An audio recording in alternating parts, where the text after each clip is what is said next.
Oke, Bismillahirrahmanirrahim. Assalamualaikum warahmatullahi wabarakatuh. Selamat malam teman-teman semuanya. Selamat datang di Flip Level Up X Purwadika yang akan membahas tentang Get to Know More about Web Development. Nah, sebelumnya teman-teman aku mau ngucapin terima kasih banyak nih ke teman-teman yang sudah bisa hadir pada kesempatan webinar malam hari ini. Nah, mungkin seperti yang mungkin teman-teman sudah lihat ya, malam ini kita akan membahas tentang web development yang akan ditemani juga nih sama dua speaker yang sama-sama nggak kalah keren ya. Pertama, kita ada Kak Reza Mauliadi selaku Engineering Manager di Flip. Lalu nanti yang kedua juga ada Kak Hasbi Fadilah selaku R&D Manager dan Web Development from Purwadika.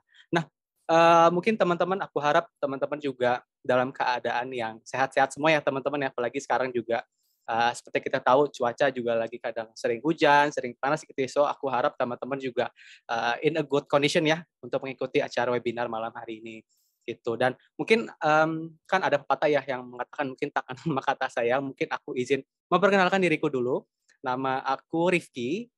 Teman-teman boleh panggil aku Rifki. Aku yang akan nemenin kalian nih di acara webinar malam hari ini. Seperti itu. Oke, mungkin boleh di next.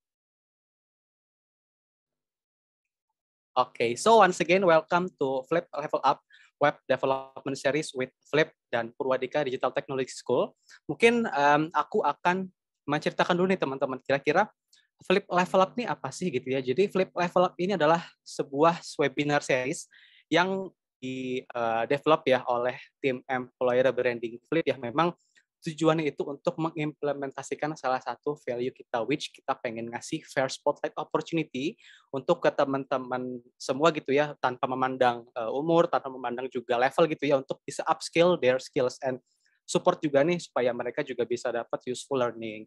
Nah, kalau boleh aku share juga, Flip Level Up ini juga udah kita jalankan dari Februari 2022 ya, jadi kurang lebih udah cukup lama juga nih, dan memang udah ada 6 Flip Level Up gitu ya. Kita beberapa kali juga pernah membahas tentang product management, terus juga kita bahas soal test engineering, kita bahas soal UX writing, dan yang terakhir itu kita membahas soal decision making nih, seperti itu teman-teman. Nah, di kesempatan kali ini memang pertama kalinya nih kita collab gitu ya dengan Purwadika gitu ya, untuk bisa membahas tentang web development. Nah, mungkin aku juga akan memperkenalkan Purwadika sedikit ya teman-teman gitu. Jadi memang kalau mungkin teman-teman dari sini udah harusnya sih udah pada tahu ya gitu ya teman-teman, karena Purwadika Digital Technology School ini adalah salah satu pioneer ya di lembaga pendidikan Indonesia, memang memiliki fokus di dunia pendidikan teknologi digital ya. Jadi memang sebenarnya perjalanan ini udah cukup lama teman-teman, dan memang saat ini pun juga Purwadika udah melahirkan banyak banget talenta-talenta baru yang memang fokus di bidang digital begitu ya. Also juga mereka siap untuk berkontribusi di industri teknologi Indonesia maupun secara global. Nah, Purwadika sendiri pun juga udah meluluskan sekitar hampir 20.000 lebih alumni gitu ya, dan memang udah tersebar di seluruh dunia industri teknologi. Also juga Purwadika sendiri sekarang juga udah punya 3 kampus gitu ya, beberapanya di Jakarta, BSD, dan Batam. Lalu Purwadika sendiri ini pun juga mungkin kalau teman-teman pengen tahu siapa sih sosok seorang yang mungkin mencetuskan adanya Purwadika ini ya teman-teman. Jadi Purwadika ini didirikan oleh Pak Purwahartono selaku seorang entrepreneur dan software engineer enthusiast gitu. Memang dulu itu pada tahun 87 Pak Purwa kembali ke Indonesia gitu ya, setelah menyelesaikan studinya di Amerika gitu ya, dan beliau balik ke Indonesia dengan memang mempunyai tujuan untuk bisa membangun sebuah lembaga pendidikan di bidang teknologi yang mengacu pada praktek untuk dapat menghasilkan gitu ya proyek-proyek nyata, dan memang nggak hanya berpaku sama teori aja gitu ya. Dan saat ini pun juga Pak Purwa masih aktif gitu ya untuk mengajar dan merancang seluruh kurikulum di Purwadika Digital Technology School. Seperti itu teman-teman. So aku harap teman-teman yang join acara webinar malam hari ini bisa mendapatkan ilmu baru ya teman-teman ya, terutama dalam hal web development. Seperti itu. Oke, boleh di next. Nah, sekarang aku mau menjelaskan ke teman-teman semua di sini dari apa aja sih yang harus teman-teman perhatikan gitu ya, terutama dari acara malam hari ini gitu. Jadi yang teman-teman harus perhatikan, kita punya do's and don'ts nih teman-teman. Jadi mungkin aku boleh share do's-nya dulu kali ya. Jadi hal-hal yang boleh teman-teman lakukan gitu. Yang pertama, teman-teman boleh banget buat memperkenalkan dirinya masing-masing di kolom chat gitu ya. Mungkin ya kayak tadi ya, kita udah sempat memperkenalkan diri, aku Rifki, aku dari Flip gitu ya. Mungkin Kalau teman-teman mau share LinkedIn profile juga silahkan gitu, siapa tahu dari sini juga ada yang bisa terkoneksi dan akhirnya mungkin bisa punya teman baru gitu ya. Terus juga kalau misalkan teman-teman di sini mau turn on the cam, teman-teman boleh banget gitu ya, mungkin temenin aku sama Kak Reza dan Kak Hasbi gitu ya, supaya mungkin bisa kelihatan yang ganteng sama yang cantik nih siapa aja gitu, siapa tahu mana tahu bisa dapat jodoh gitu ya, selesai dari acara ini. Terus juga teman-teman diharapkan bisa turn off the mic ya during the session gitu ya, kecuali kalau mungkin nanti teman-teman pengen menanyakan pertanyaan di Q&A session gitu. Jadi selama session ini diharapkan teman-teman bisa mute the microphone gitu ya, supaya nggak ada distraksi juga. Also juga kami harap teman-teman actively participate gitu ya di acara ini, supaya nanti nggak pasif gitu ya yang kita bicarakan begitu. Terus juga yang terakhir teman-teman juga boleh banget nih nge-share event ini dengan mention kita di Instagram story teman-teman gitu ya, dengan tag live@flip_id and @purwadika school teman-teman, seperti itu. So don't forget teman-teman, kalau misalkan teman-teman mau share di Instagram story gitu ya. And then don'ts-nya apa aja sih? Yang pertama, ini tadi mungkin udah mention gitu ya. Jadi teman-teman dihimbau untuk tidak menyalakan mikrofonnya during the speaker session gitu ya, supaya meminimalisir adanya distraksi atau mungkin suara yang bocor sehingga dapat mengganggu acara ini. Terus juga menggunakan kalimat yang kurang sopan begitu ya, ketika mungkin teman-teman ingin bertanya atau mungkin ingin uh, chat di kolom chat gitu ya. Dan yang terakhir, teman-teman juga boleh tidak boleh ya, malah tidak boleh menanyakan hal yang nggak related sama materi hari ini. Jadi mungkin kalau teman-teman menanyakan, misalkan let's say menanyakan hal yang nggak ada hubungannya sama web development, itu kita akan prioritas gitu ya, yang memang yang akan kita prioritas itu adalah orang yang teman-teman mungkin bertanya related sama web development, seperti itu teman-teman. So kindly to notes on this one ya teman-teman ya. Semoga kita semua bisa kerja sama bareng-bareng sih, seperti itu. Oke, boleh di next Gamal. Nah, sebelum acaranya aku mulai nih teman-teman, aku sekali lagi mau memperkenalkan speaker kita malam hari ini. Yang pertama, speaker kita dari Flip, yaitu ada Kak Reza Mauliadi, selaku Engineering Manager di Flip. Mungkin Kak Reza mau say hi dulu ke teman-teman di sini gitu, boleh? Sorry, Gamal belum?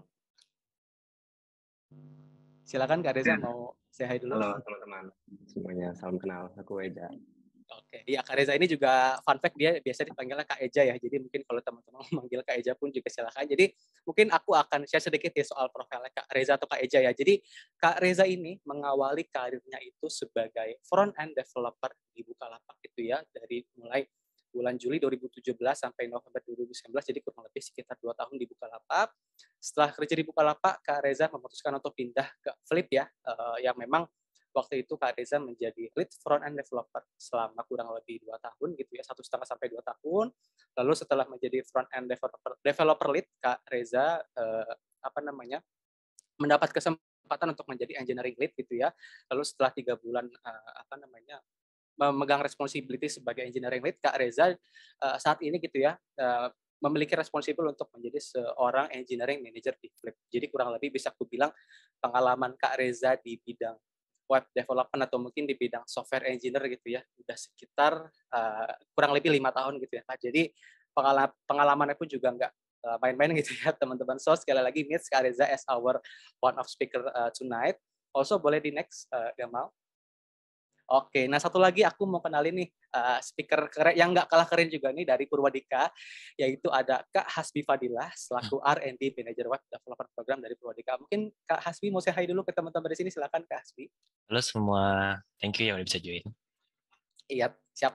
Halo Kak Hasbi. Nah, mungkin seperti yang tadi aku mention ke Kak Reza juga ya. Mungkin Kak Hasbi ini juga nggak kalah keren juga nih teman-teman di sebagai seorang engineer profesional gitu. Jadi mungkin kalau aku boleh cerita sedikit, Kak Hasbi ini mengawali karirnya as a senior backend engineer di Populix ya, dari mulai di tahun 2018 begitu ya. Terus setelah itu dari Populix, Kak Hasbi menjadi seorang head of developer di Finport Indonesia, and then saat ini Kak Hasbi menjabat sebagai R&D Manager Purwadika R&D Manager dari Purwadika maksudku ya teman-teman. Tapi mungkin sebelum jadi R&D Manager, Kak Hasbi juga sempat responsible untuk menjadi seorang head of developer di Purwadika. Jadi mungkin pengalaman Kak Reza dan Kak Hasbi ini juga nggak kalah keren ya teman-teman ya, seperti itu. So, meet our speaker today Kak Reza dan Kak Hasbi. Oke, boleh di next Gamal. Teman-teman, sekali lagi sebelum aku mulai, are you guys ready? So sebelum kita mulai, aku harap teman-teman juga dapat menonaktifkan mikrofonnya sementara ya teman-teman ya, supaya suaranya pun juga nggak bocor dan nggak mengganggu acara malam hari ini. Oke, boleh di next lagi, Gamal? Oke, nah kira-kira topik apa aja sih nih yang akan kita bahas pada kesempatan webinar malam hari ini? Jadi yang pertama, boleh diklik, Gamal. Kita akan membahas tentang introduction to web development. Jadi nanti kita akan bahas itu kira-kira web development itu apa sih gitu ya. Lalu kira-kira kondisi web development saat ini tuh di dunia profesional tuh seperti apa sih gitu. Dan mungkin ada beberapa hal juga nanti akan kita bahas. Also setelah itu kita juga akan bahas nih kira-kira gimana sih caranya jadi seorang web developer atau mungkin seorang software engineer profesional begitu ya. Nanti setelah itu baru kita akan bahas nih kira-kira tren-tren apa aja sih yang memang saat ini sedang terjadi di dunia web development. Seperti itu. Jadi kurang lebih banyak banget materi yang bisa aku bilang mungkin kalau kata anak Jaksel isinya daging gitu ya. Jadi teman-teman silakan mungkin kalau mau sembari nyatet atau mungkin sembari mau nyemil, tapi yang pasti juga teman-teman harus fokus gitu ya dengan materi yang akan dibawakan malam hari ini. Jadi sebenarnya acara malam hari ini ya, jadi sebenarnya sifatnya lebih ke kita ngobrol ngalir aja gitu ya. Jadi nggak ada materi yang memang kita present di sini gitu. Jadi nanti akan ngalir langsung dari Kak Reza, dari Kak Hasbi, dan dari aku juga gitu. Jadi teman-teman pun juga bisa lebih santai dan nggak bosan gitu ya buat dengerin kita ngobrol seperti itu. Oke, nah tanpa banyak basa-basi lagi nih, mungkin bisa langsung aku mulai ke materi kita yang pertama nih. Kira-kira mungkin kalau kita bahas web development ya, mungkin aku gitu ya Kak, sebagai seorang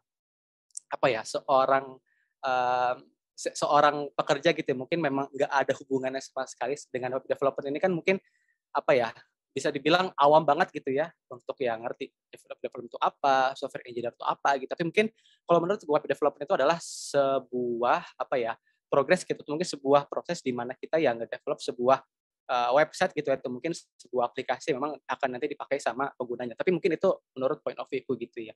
Nah, tapi boleh di next, Gamal, sorry. Nah, kira-kira nih kalau menurut kakak-kakak di sini, mungkin dari Kak Reza atau Kak Hasbi gitu. Mungkin aku mulai dulu dari Kak Hasbi nih. Kira-kira kalau menurut Kak Hasbi gitu ya, web development ini menurut pengertian kakak seperti apa sih? Oke, thank you. Web development, kalau misalkan teman-teman sekarang udah biasa buka aplikasi atau mungkin mobile apps gitu kan ya. Kalau web development ini kan udah jelas banget dari namanya aja web development ya. Berarti semua yang berhubungan dengan web. Nah, eh kalau dibikin simple sih, gimana caranya kita mendevelop sebuah aplikasi berbasis web sebenarnya kalau kita ngomongin web development. Nah, kalau teman-teman biasanya buka aplikasi di desktop, kayak misalkan apa ya yang paling sering buka di desktop ya? Udah jarang sih ya sekarang rata-rata banyak kan mobile sih ya. Kalau di Iya, iya. desktop itu yang sering kita buka, contohnya kalau buat kerja deh, Google Email mungkin, Google Calendar dan lain sebagainya, itu semua aplikasi berbasis web ya. Nah, development untuk aplikasi berbasis web itu sebenarnya sangat luas banget sih kalau mungkin teman-teman pengen tahu nanti. Cuma nanti kita akan bahas lebih detail. Kurang lebih itu aja sih paling. Oke, jadi memang kalau menurut Kak Hasbi ya, sekarang juga kan banyak banget juga aplikasi atau mungkin mobile apps yang ya pasti tadi ya mungkin banyak banget dipakai sama orang-orang, mungkin salah satunya ya Purwadika, Flip gitu ya. Dan memang kalau kita ngomongin ini kan ya sesimpel kalau teman-teman mungkin buka Gmail, buka Google Calendar itu kan memang sebenarnya juga merupakan aplikasi yang memang berbasis sama web juga ya Kak Hasbi ya. Oke, nah tapi kalau menurut Kak Reza seperti apa nih? Kira-kira Kak Reza punya pandangan lain kah soal pengertian apa sih web development ini? Ya, kalau dari aku sendiri sih kurang lebih sama yang kayak tadi bahkan Rifki bilang ya di awal tadi. Yap. Jadi proses untuk ngembangin sebuah web gitu ya. Yang mana sebenarnya web itu juga luas banget.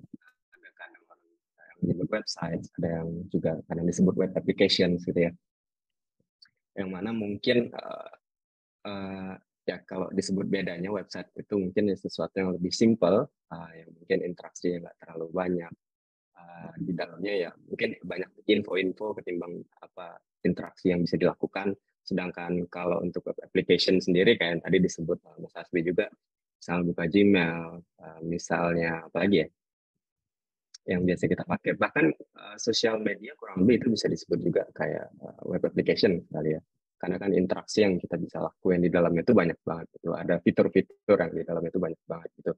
Nah, web development sendiri adalah gimana prosesnya gitu ya, kita untuk mengembangkan si seluruh fitur tadi, seluruh fungsi, seluruh hal apapun itu tadi, sampai akhirnya bisa nih dipakai sama orang luar gitu. Iya. Gitu paling. Oke, siap. Thank you banget Kak Reza. Jadi mungkin teman-teman dari yang aku simpulkan dari jawaban Kak Hasbi dan Kak Reza ya, kurang lebih sebenarnya intinya sama ya. Jadi web development ini itu merupakan sebuah proses di mana kita tuh bisa ngedevelop atau mungkin ngembangin seluruh fitur yang mungkin udah kita develop sama tim masing-masing gitu. Mungkin ya kita pengen misalkan let's say ya Flip ya aplikasinya buat nawarin transfer beda bank gratis. Ya udah kita tuh mulai gitu ya fitur-fitur yang apa namanya akan kita launch seperti apa. Begitupun juga dengan Purwadika ya sebagai edutech juga gitu mungkin ya banyak banget fitur-fitur yang di launch juga ya mungkin ya sebagai kita apa namanya mungkin teman-teman yang belajar di Prodika gitu mungkin juga kalau misalkan udah pernah coba wisata kan pasti banyak banget fitur-fitur yang di provide gitu ya. Dan jadi memang sehingga bisa dipakai sama banyak orang gitu ya kakak-kakak ya. Oke, jadi sebenarnya pengertiannya tuh nggak seribet itu ya kakak-kakak ya. Karena aku awalnya tuh mikirnya web development wah ini itu apa gitu. Karena kan aku cukup awam banget ya.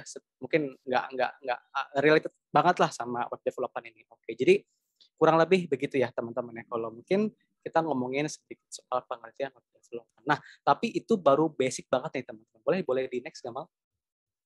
Nah, kira-kira sekarang gitu ya kan tadi memang ini Kak Reza dan Kak Asmi mention memang web development ini tuh adalah ya salah satu proses gimana kita ngembangin. Nah, kira-kira kalau menurut Kak Reza nih sekarang, kira-kira gimana sih Kak caranya kita mengembangkan gitu ya dari mungkin sebuah aplikasi atau mungkin sebuah web yang nantinya akan bisa dipakai oleh banyak orang.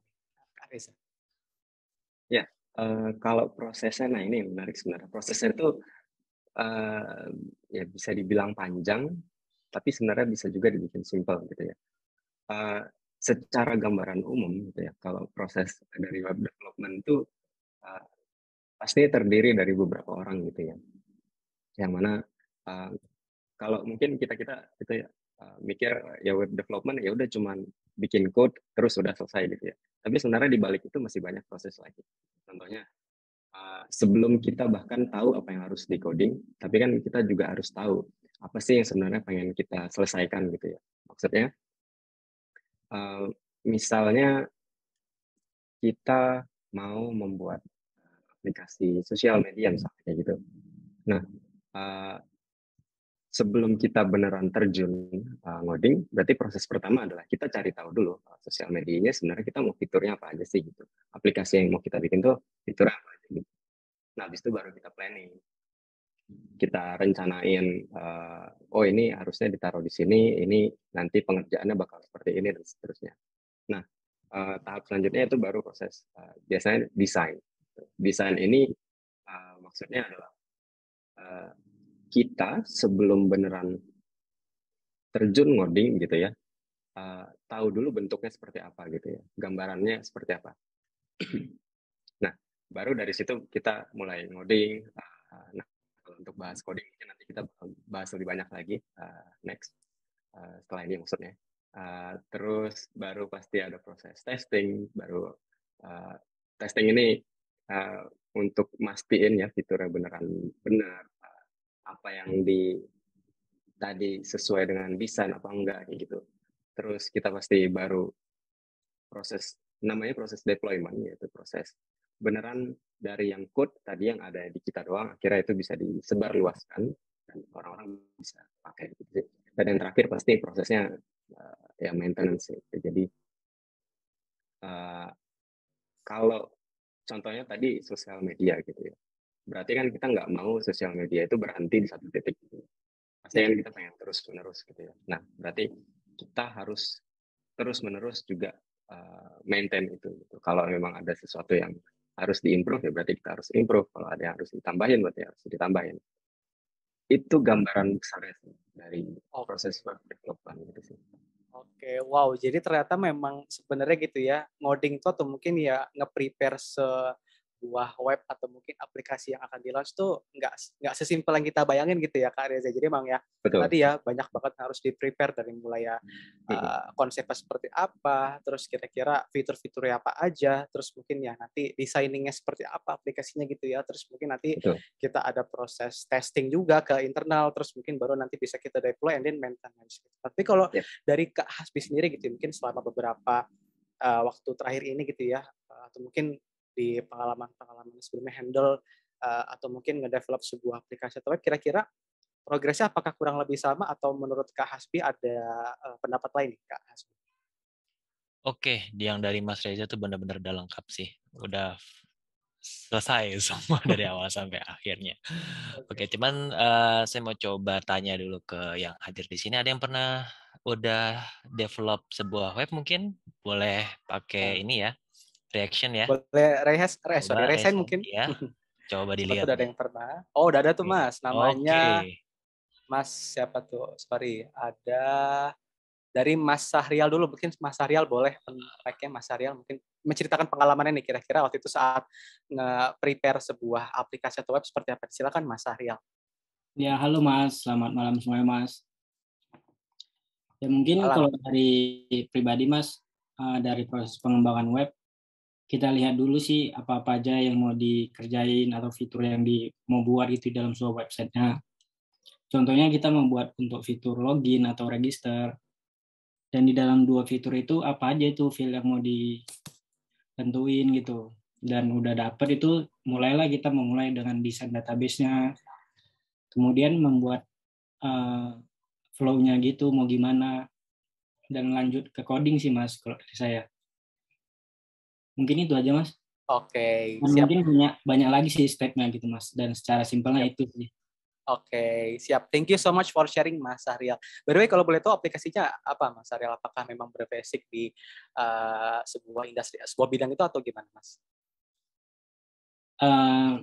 Di bidang aplikasi sih Mas. Oh, Dan oke. kan ini as back-end developer sih Mas. Oke. Jadi ini lebih ke serah dari UI-nya aja sih mau buat gimana gitu. Oke, siap. Thank you Mas Sahrial ya. Nah, mungkin kalau dari Kasbi mau ada tanggapan dulu Kak Hasbi. Oke. Pengalamannya oke banget sih ya. Kalau melihat dari sisi programmer mungkin ya, bukan programmer ya, lebih ke proses of web development-nya sendiri sebenarnya kita tuh bisa bahkan bikin sebuah web tanpa ngoding. Sekarang ada banyak banget tools yang bisa kita pakai untuk bikin sebuah web tanpa harus ngoding sama sekali. Bisa dibilang kayak no code lah sama sekali. Itu udah jadi tren udah mulai dari beberapa tahun yang lalu sih, udah lama banget sih no code development ini.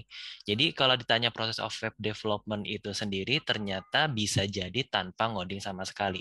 Cuman pasti ada konsekuensinya kan kalau kita tanpa ngoding. Satu, masalah kostumisasi mulai dari UI-nya pasti ada limitasi, dari segi fitur dan lain sebagainya pasti banyak banget.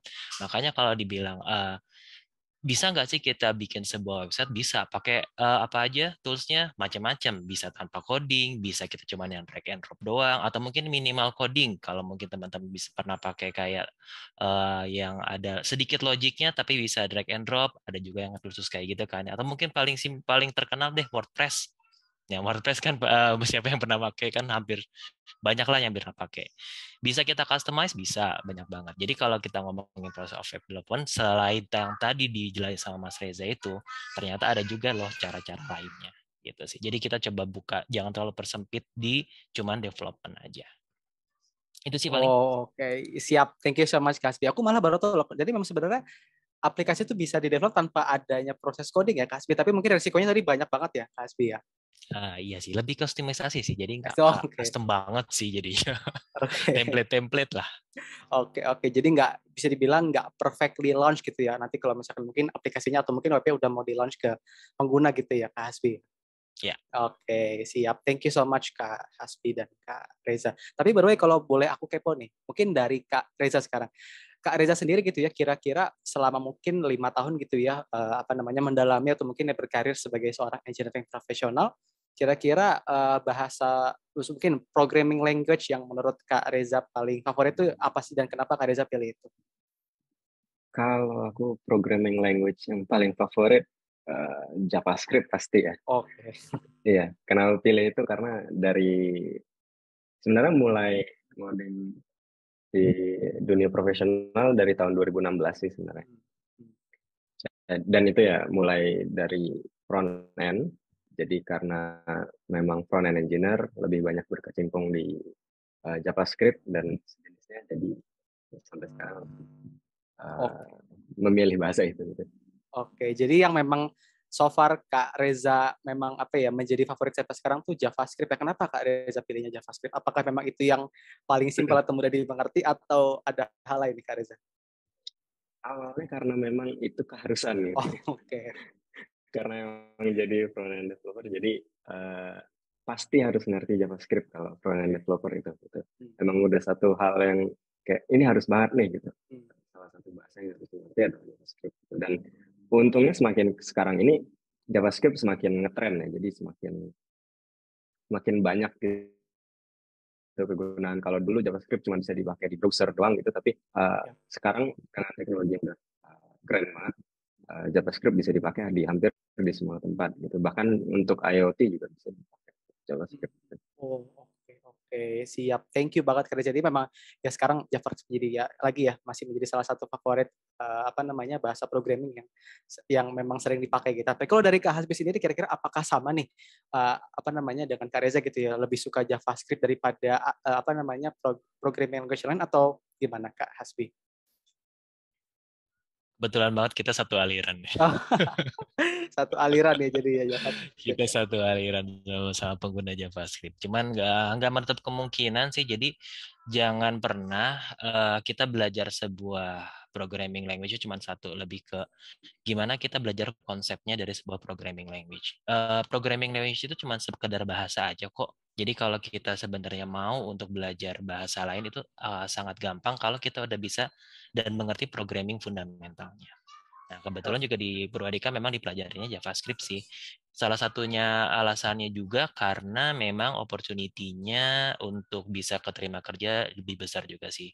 Jadi untuk job opportunity menggunakan JavaScript juga lumayan besar gitu kan ya. Oke, ya. Oh jadi memang ini fun fact ya guys. Jadi ternyata Kak Reza dan Kak Hasbi ibarat kata satu aliran gitu ya dalam programming language di JavaScript. Dan memang kalau tadi menurut Kak Hasbi di apa ya mungkin ini kebutuhan professional working juga banyak banget mungkin beberapa company tech gitu mungkin memang mengharuskan apa namanya employee-nya untuk bisa paham soal JavaScript ini ya Kak Hasbi ya. Oke, siap. Thank you banget Kak Reza dan Kak Hasbi. Nah, mungkin kalau tadi kita udah bahas sedikit dari mungkin programming language favorit dari kakak-kakak speaker gitu, terus juga mungkin dari proses web development sendiri seperti apa. Jadi memang ya, apa ya, mungkin kalau teman-teman nanti akan berkarir sebagai seorang engineering profesional, tadi ya mungkin harus diperhatikan adalah kita harus tahu dulu, apa namanya, ketika kita ingin develop sebuah web tuh, konsep akan seperti apa, fiturnya akan seperti apa. Yang paling penting memang kita harus tahu dulu kira-kira aplikasi atau web itu gunanya untuk apa gitu ya. And then setelah itu baru kita bisa memahami kira-kira mungkin programming language yang akan dipakai seperti apa gitu, kira-kira yang cocok seperti apa, sama mungkin menyesuaikan juga dengan kebutuhan-kebutuhan memang apa namanya nanti akan dibutuhkan gitu ya di kedepannya seperti itu. Baru nanti akan ada proses testing, proses deployment, sampai mungkin nanti ya ada proses maintenance juga gitu. Karena kan memang nggak menutup kemungkinan sebuah aplikasi atau itu kan dia bisa crash kalau misalkan nggak di-maintain dengan baik gitu ya. Oke, thank you so much Kak Reza dan Kak Hasbi. Oke, sekarang kita akan move buat bahas, boleh di next Kamal, akan bahas, nah kira-kira kondisi saat ini nih di dalam web development yang mungkin dibutuhkan dalam dunia profesional gitu ya. Kira-kira kalau menurut Kak Hasbi saat ini gitu ya dalam mungkin Kak Hasbi melihat web development dalam kebutuhan dunia kerja ini kondisinya lagi seperti apa sih Kak Hasbi? Oke, web development sendiri itu sebenarnya adalah salah satu pekerjaan yang bisa dibilang nggak akan ada habisnya sih. Karena dunia semakin, ya digitalisasi juga semakin ini ya, semakin merambah ke semua aspek ya, bisa dibilang kayak gitu. Jadi kalau ada ditanya current state of web development itu kalau dari sisi pekerjaan itu salah satu bidang yang bisa dibilang promising banget lah. Terus kalau ditanya apa sih yang lagi happening sekarang itu ya cukup banyak sih. Mungkin udah nggak terlalu happening ya sekarang soal ini ya NFT, lalu kemudian blockchain teknologi, itu Oke. kemarin kan di awal tahun ini cukup sangat tenar kan ya. Itu juga bisa dibilang apakah termasuk dalam web development? Bisa dibilang salah satunya juga sih. Jadi kalau mungkin teman-teman tertarik untuk mengembangkan skill, mungkin ada yang udah di bidang web development nih sekarang mau mengembangkan skill kemana.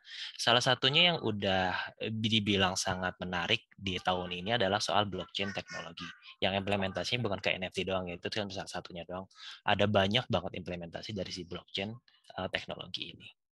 Oke, I see. Aku sebenarnya setuju sih Kak, karena memang saat ini tuh ya karena industri juga apa ya, memang udah semakin canggih ya, banyak banget ya perusahaan tuh yang udah bergerak di bidang tech gitu ya, mungkin yang nge-develop sebuah aplikasi ya, mungkin salah satunya ya Flip, terus juga ada Purwadika, terus mungkin ada beberapa company tech lainnya gitu. Jadi memang sebenarnya ya web developer ini merupakan salah satu mungkin bidang pekerjaan yang bisa dibilang nggak ada habisnya gitu ya, karena nanti di kedepannya akan dibutuhkan. Nah, tapi kalau dari Kak Reza gitu, kira-kira Kak Reza apakah setuju dengan tadi yang disampaikan oleh Kak Hasbi atau kira-kira oh kayaknya nggak juga deh gitu, atau mungkin gimana Kak Reza?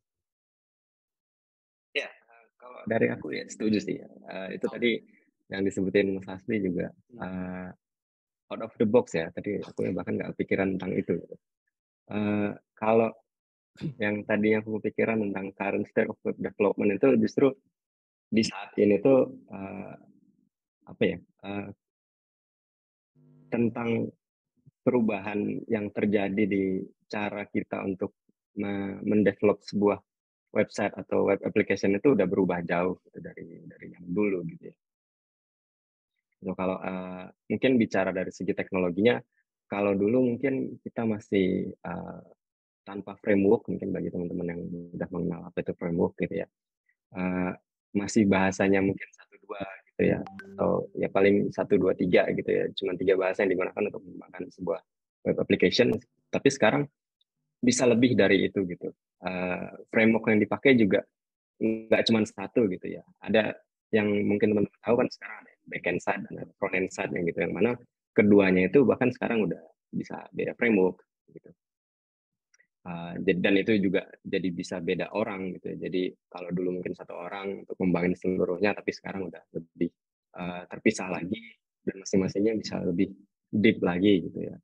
Terus juga sekarang orang-orang lebih melek terhadap performa dari si web application itu sendiri, terus melek terhadap teknologi-teknologi yang baru.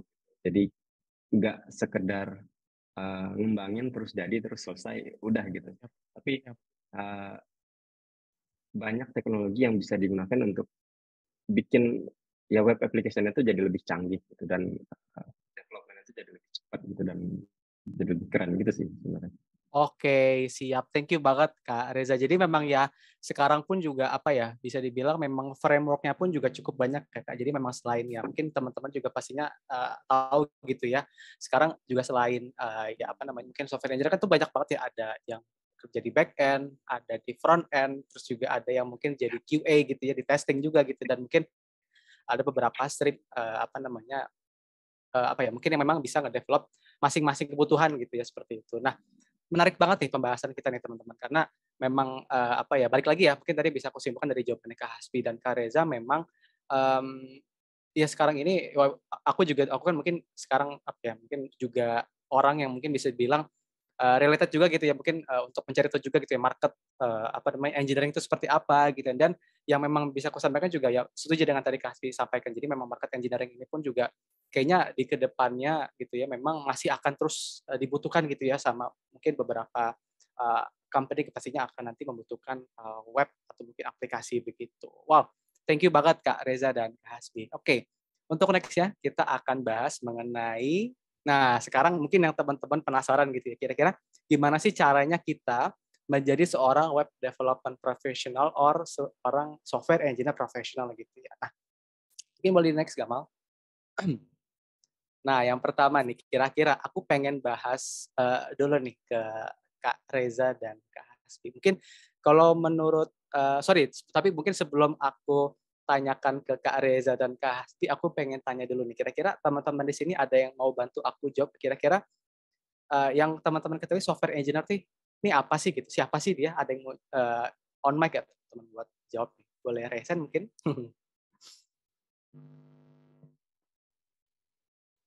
Ada yang mau jawab? Oh, ada. Ada yang mau jawab siapa? Sorry aku belum lihat. Maaf.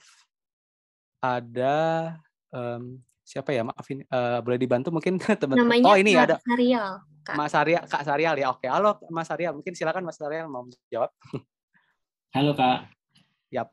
Menurut saya sih kalau software engineer itu yang seorang yang bisa mengembangkan sebuah software yang mengerti prinsip-prinsip dalam pengembangan aplikasinya gitu Kak. Contohnya dia udah paham tentang desain pattern, tentang arsitektur gitu juga Pak. Dan mungkin itu aja sih Kak dari saya.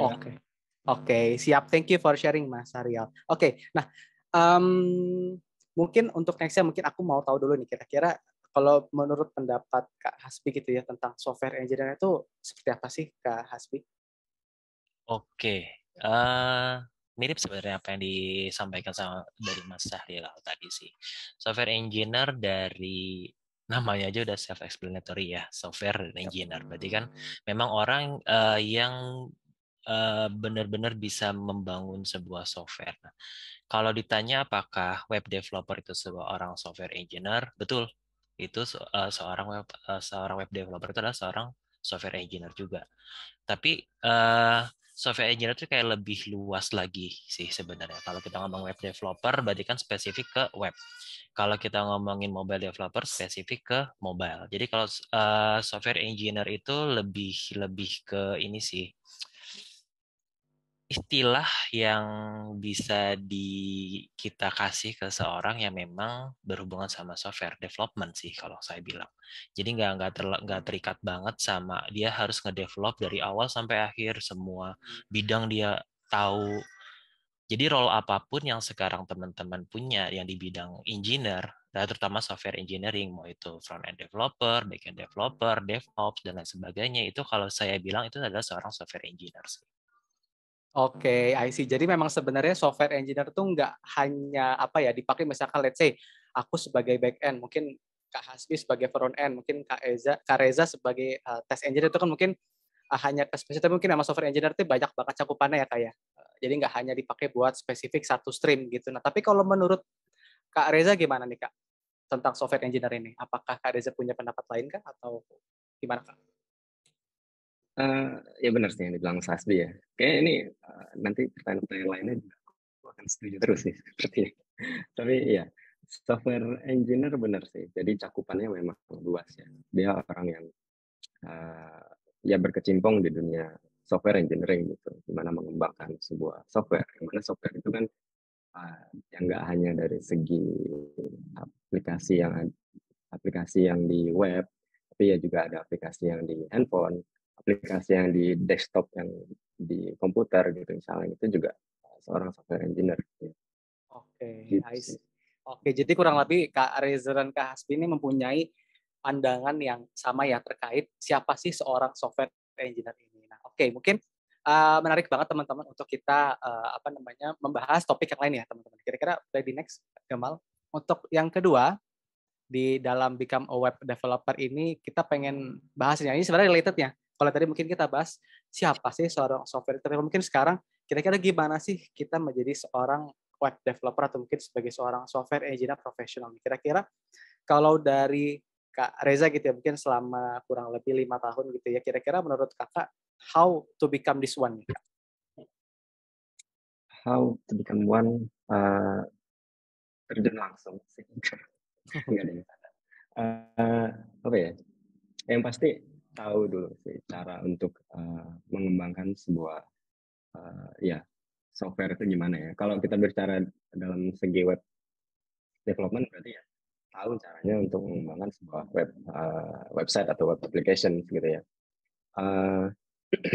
Untuk proses belajarnya di mana mungkin nanti Mas Hasbi bisa menjelasin. Tapi ya itu sih. Jadi harus tahu dulu gimana sih sebenarnya cara mengembangin sebuah aplikasi itu sendiri tadi. Berarti juga termasuk tahu cara ngoding gitu ya. Belajar terhadap fundamental ngodingnya itu tadi gitu. Fundamental pemrograman. kalau udah ngerti terhadap fundamental programan, pasti lanjutnya mau pakai itu bahasa apapun itu juga udah cukup gampang gitu ya, karena di semua bahasa programan kurang lebih fundamentalnya nggak jauh-jauh beda gitu sih.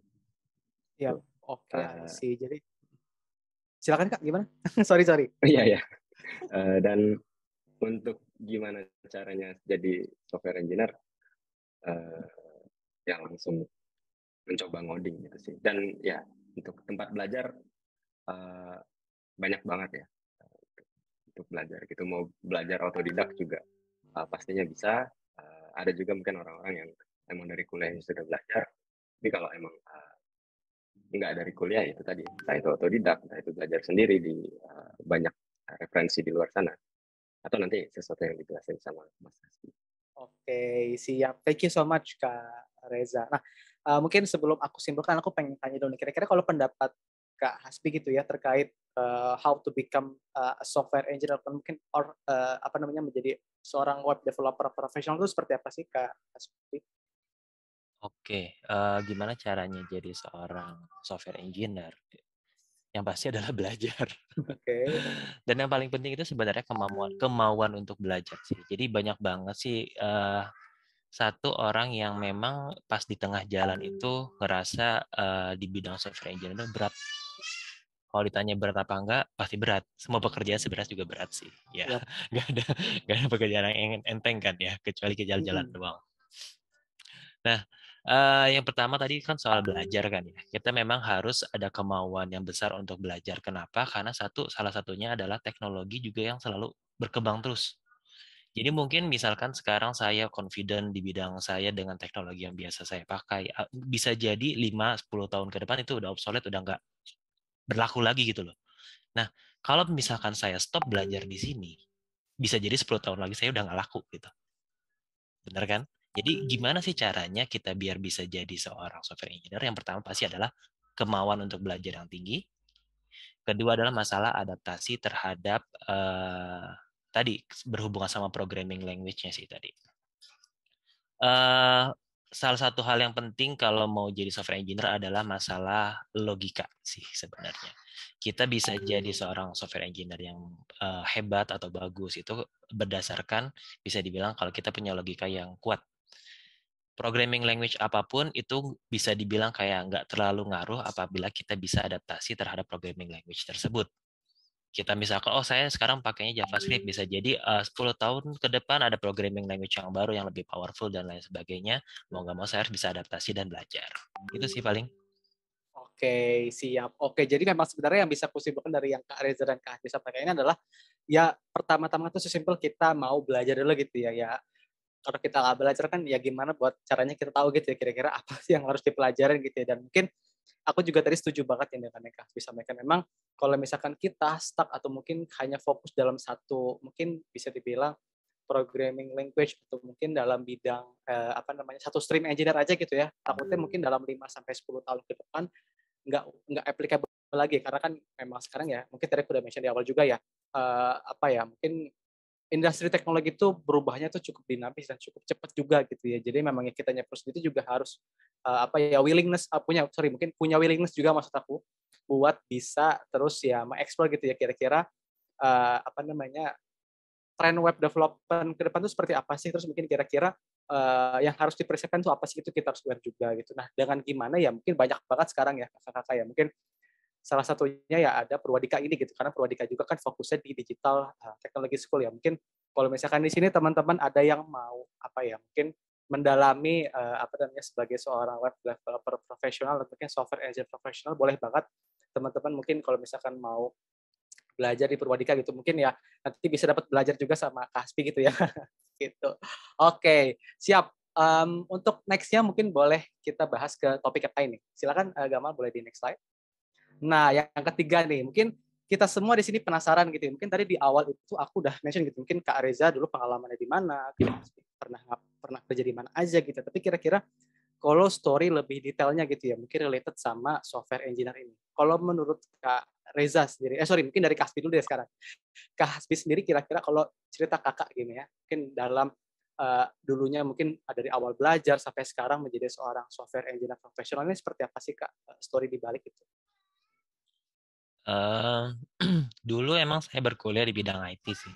Nah, pertama kali kuliah di IT itu lumayan shocking sih. Jadi di semester awal 1-2 ketemu mata kuliah yang cukup berat, bisa dibilang kayak kaget banget gitu kan dibanding pas zaman SMA kayak santai banget, pas zaman kuliah ketemu bidang IT, programming dan lain sebagainya, sebagai macamnya gitu kan ternyata berat juga gitu kan ya.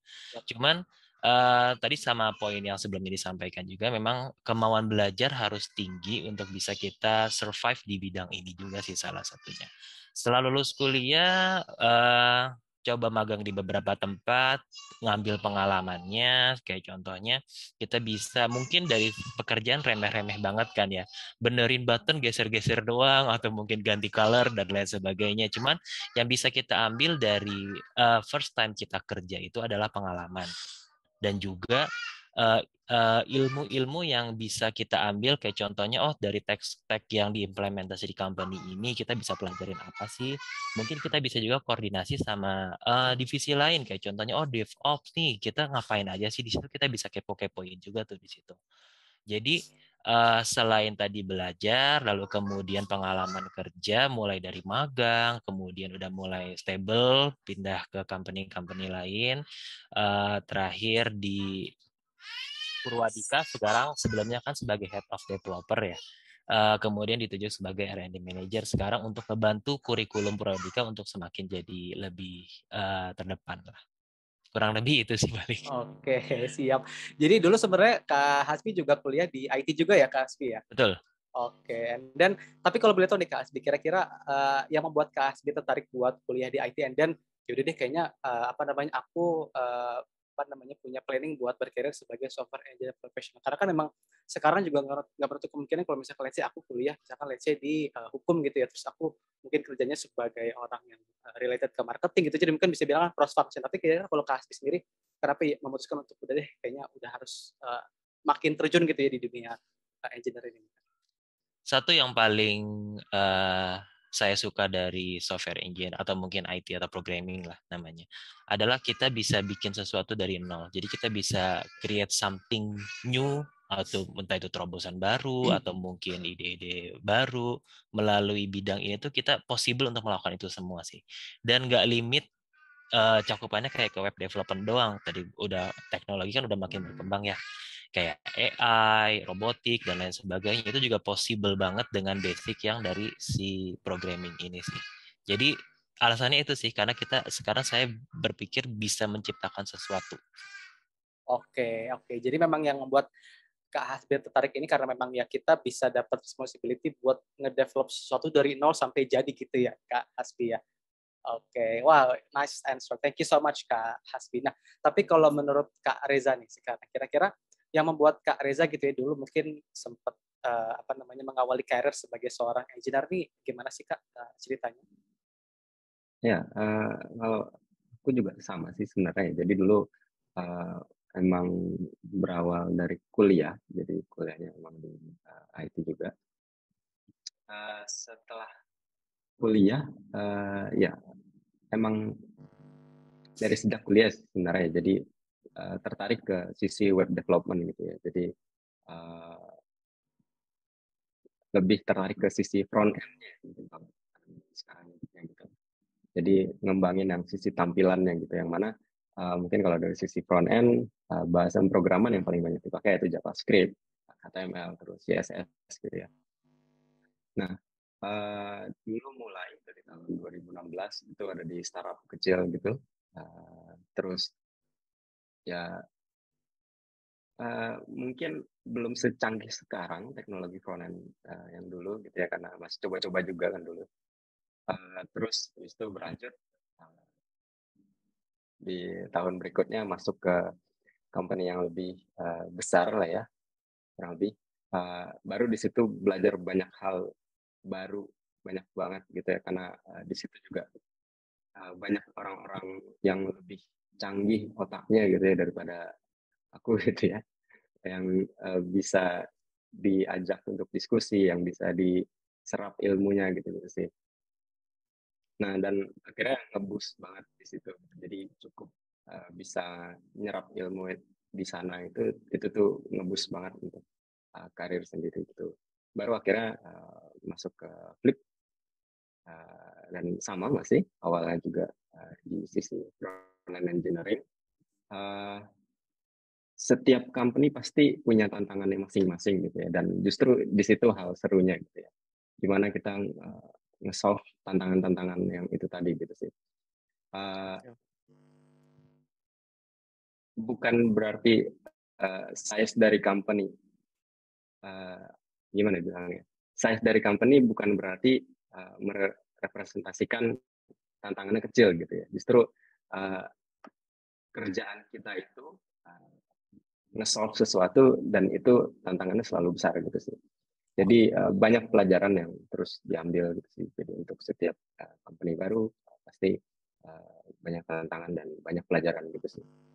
Oke, siap. Wow, thank you so much Kak Hasbi dan Kak Reza. Nah, untuk topik selanjutnya ini sebenarnya related banget nih. Nah, ini mungkin dari Kak Reza sebelumnya mention gitu ya. Kira-kira gitu ya, boleh di next gambar. Nah, challenge apa aja sih gitu ya mungkin akan dihadapi oleh seorang software engineer gitu. Kira-kira kalau menurut Kak Hasbi mungkin selama beberapa tahun handle software engineer, mungkin tadi kan beberapa udah sempat di-mention gitu, mungkin challenge-nya ya pasti kita menemukan mungkin let's say banyak banget ya bug atau mungkin banyak banget hal yang memang sebenarnya tuh nggak kita ekspektasikan terjadi gitu. Tapi kira-kira kalau menurut Kak Hasbi gitu ya, mungkin yang lebih paham, kira-kira challenge-nya apa sih Kak Hasbi? Mungkin kalau boleh pilih salah satu yang paling kayaknya akan muncul di mana-mana deh challenge-nya. Apa Kak Hasbi? Challenge yang paling sering muncul adalah perkembangan teknologi sih kalau menurut saya. Bisa dibilang kayak dalam kurun 2 tahun tuh pasti akan banyak teknologi baru yang bermunculan. Mungkin kita udah selesai bikin satu aplikasi pakai teknologi A gitu kan ya. Bisa jadi 2 tahun lagi memang nggak mau jadi harus diupdate gitu kan. Contohnya kayak kita bikin mobile apps gitu. Oh, kita awalnya pakai hybrid dan ternyata setelah kita develop sekian lama, ternyata dari segi performance itu kurang gitu misalkan.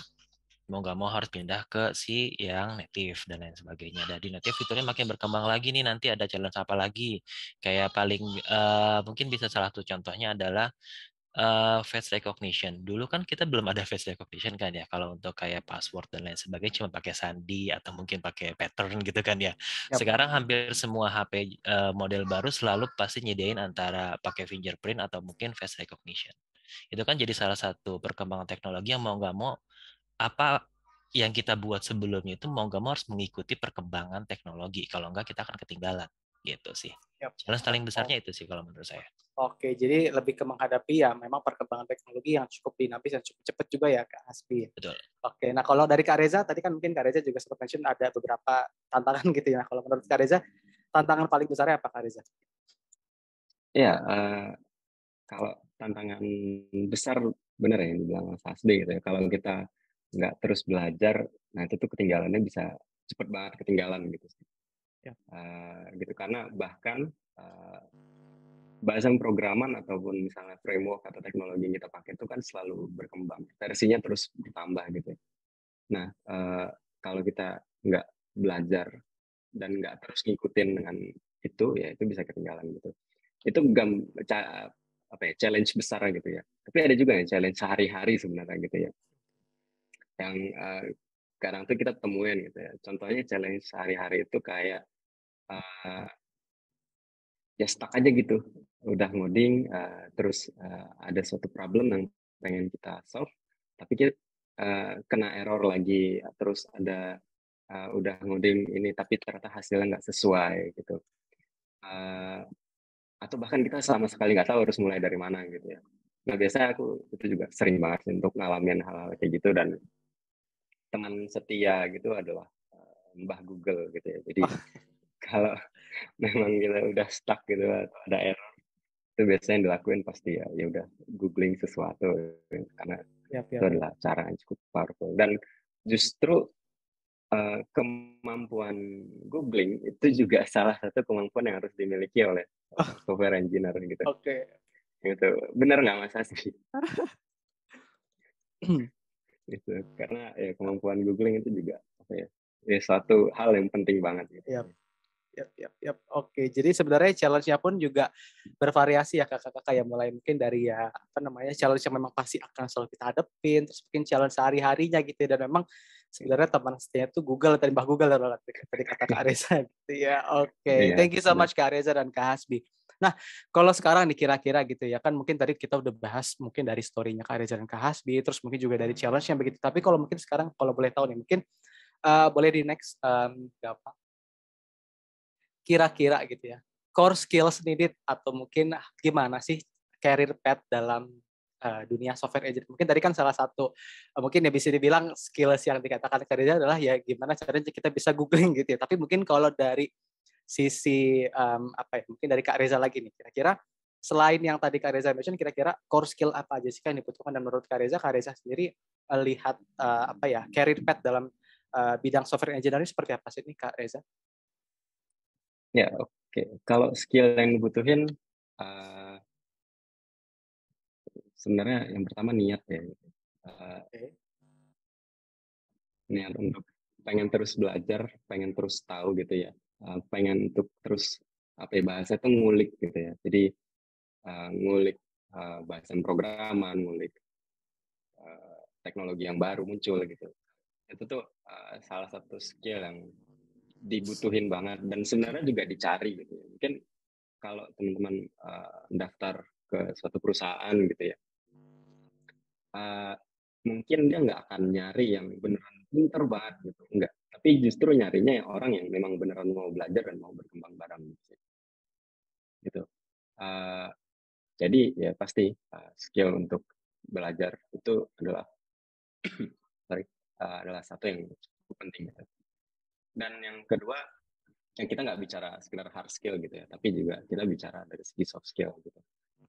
Pastinya komunikasi gitu ya. Karena untuk ngoding mungkin ya kita lebih banyak memang di depan laptop, di depan komputer gitu ya, interaksinya dengan layar gitu.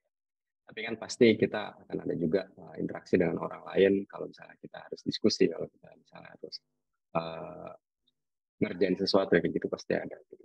Jadi selain dari hard skill yang mungkin ya fundamental ngoding, fundamental gimana bikin program gitu ya, sintaks terhadap bahasa-bahasa tertentu gitu, teknologi kayak framework dan segala macamnya. Tapi ya tadi soft skill juga kemampuan belajar dan juga komunikasi. Itu sih.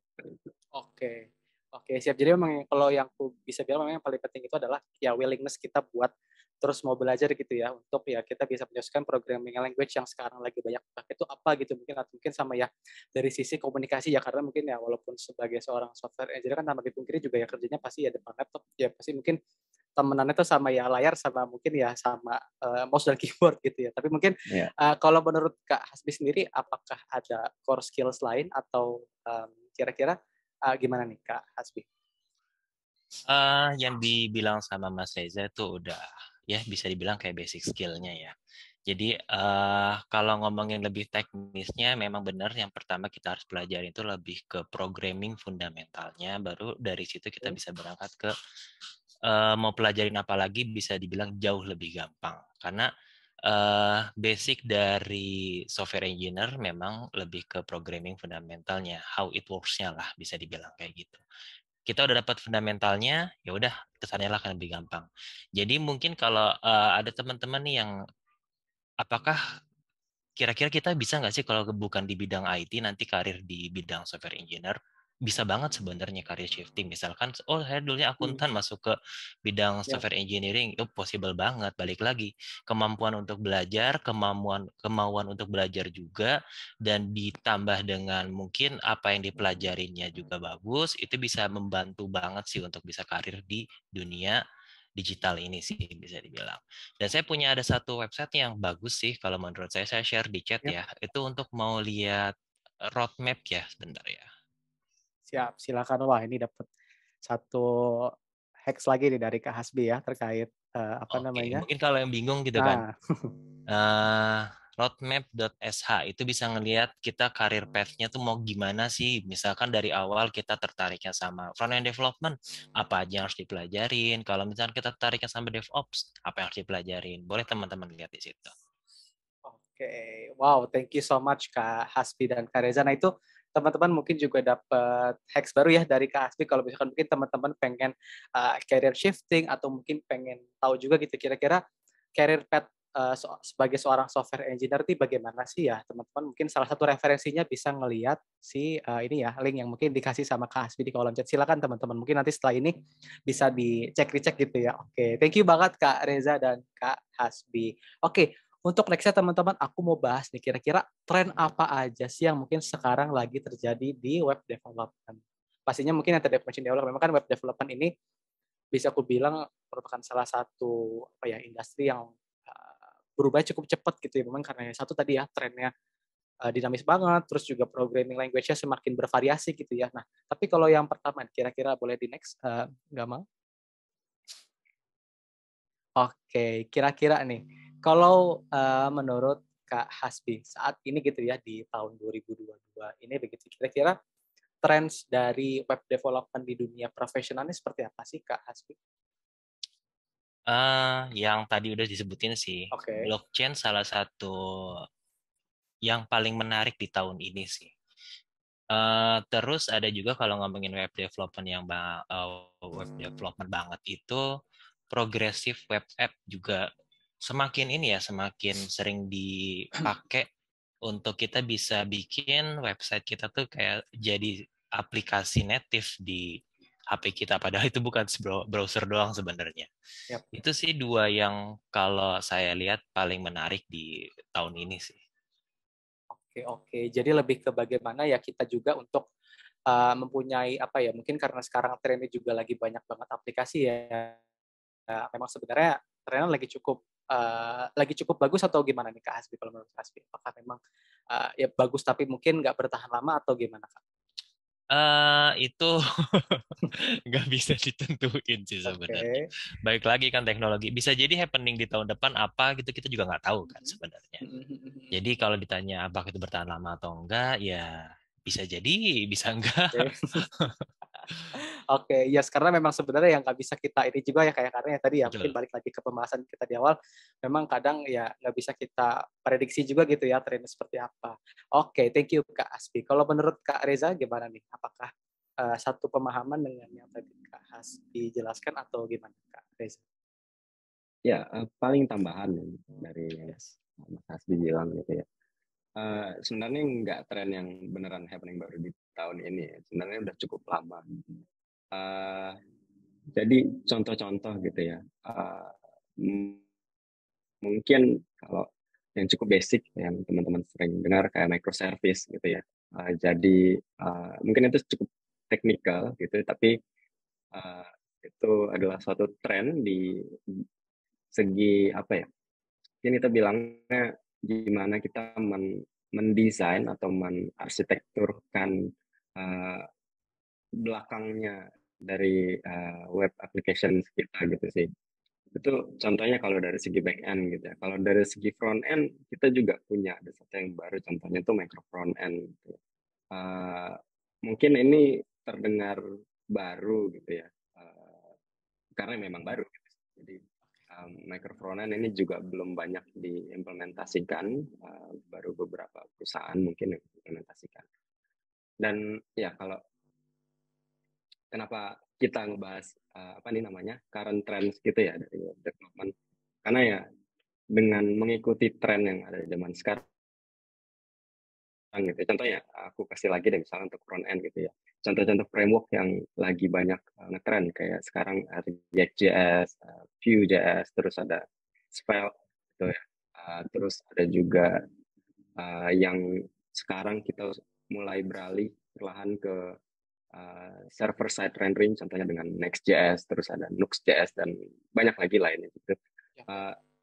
Yang mana kenapa kita harus ngikutin itu semua gitu ya atau ya fokus aja gitu di salah satu yang beneran lagi tren karena kemungkinan yang lagi tren itu yang memang lagi banyak dibutuhin sama orang-orang di luar sana gitu sih. Jadi semakin kita mengerti dengan tren-tren yang ada sekarang lebih gampang untuk kita pastinya nanti nyari kerja dan beradaptasi dengan hal-hal itu gitu. Oke, siap. Wah, thank you banget penjelasannya Kak Reza. Jadi memang sebenarnya yang bisa kusimpulkan adalah memang saat ini selain memang trennya gitu ya, mungkin nggak selalu bisa kita prediksi ya, tapi mungkin memang tadi ya, mungkin yang Kak Reza mention juga sebenarnya ada beberapa hal atau mungkin beberapa apa ya bisa dibilang skills gitu ya, mungkin memang baru muncul dan memang mau nggak mau harus kita coba kulik juga gitu ya, karena mungkin juga punya Ya, potensi dalam kedepannya untuk kita sebagai seorang developer tuh atau bukan ngelit lagi, mungkin nge-develop sebuah produk, sorry maksud gitu. Oke, thank you betul banget betul. Kak Reza dan Kak Hasbi. Oke, untuk next ya, aku akan menanyakan ke Kak Reza dan Kak Hasbi nih. Mungkin pertama aku pengen nanya dulu sama Kak Reza gitu ya, mungkin sebagai seorang engineering profesional di Flip gitu ya, mungkin saat ini currently actively working at Flip gitu. Kira-kira kalau dari pandangan Kakak gitu ya, melihat web development atau mungkin ngelihat software engineer nih gimana sih Kak Reza? Hmm, melihat seorang software engineer gitu ya. Menarik pertanyaannya ya. Eh, Kalau melihat seorang software engineer ya sebenarnya kayak melihat diri sendiri. Eh, jadi eh, ya kayak sebenarnya itu adalah teman-teman gitu ya yang bisa diajak untuk diskusi bareng, belajar bareng gitu. Dan untuk di Flip sendiri untungnya kita ada di kalangan orang-orang yang ya bagi aku ya gitu ya cukup enak untuk diajak berdiskusi, diajak untuk ngobrol, semangat belajar juga tinggi gitu sih. Gitu. Itu kalau dari segi manusianya gitu ya, dari Oke. segi orang gitu sih. Tapi kalau dari sisi mungkin dari sisi teknikalnya nih Kak, kalau mungkin tadi dari Hmm. sisi apa ya mungkin bisa dibilang environment-nya gitu ya. Tapi kalau mungkin dari sisi ke tekniknya gimana Kak Reza? Ya, kalau dari segi teknisnya sendiri ya. Nah ini sebenarnya ada mungkin aku ceritain dikit ya. Jadi dulu tuh kita tuh di Flip itu sendiri uh, masih pakai satu framework. Kalau mungkin teman-teman pernah dengar frameworknya tuh YII2 gitu. Bahasa pemrograman yang dipakai tuh mainly PHP. Nah, itu dipakai tuh keduanya untuk sisi back end dan untuk sisi front end-nya gitu. Jadi ada di satu tempat, ada di satu framework yang sama gitu. Seluruh software engineer saya bareng-bareng ngerjain itu di situ gitu. Gitu. Nah, beberapa tahun kemarin, mungkin sejak tahun 2019-an gitu, kita mulai beralih nih. Nah, kenapa kita beralih? Karena itu tadi ya, perkembangan teknologi yang semakin cepat. Kalau kita nggak beralih, lama-lama kita akan ketinggalan. Nah, kita akhirnya beralih gitu. Jadi yang awalnya di satu tempat, kira kita pengen misahin nih antara backend dan front end-nya sendiri gitu. Jadi backend-nya masih sama dengan JE2 tadi gitu ya, dengan PHP. Tapi semakin di-improve lagi, semakin diperdalam lagi, semakin banyak teknologi yang keren-keren yang dipakai di belakangnya gitu. Nah, untuk sisi front end sendiri, itu kita beralih ke React.js gitu. Jadi React.js.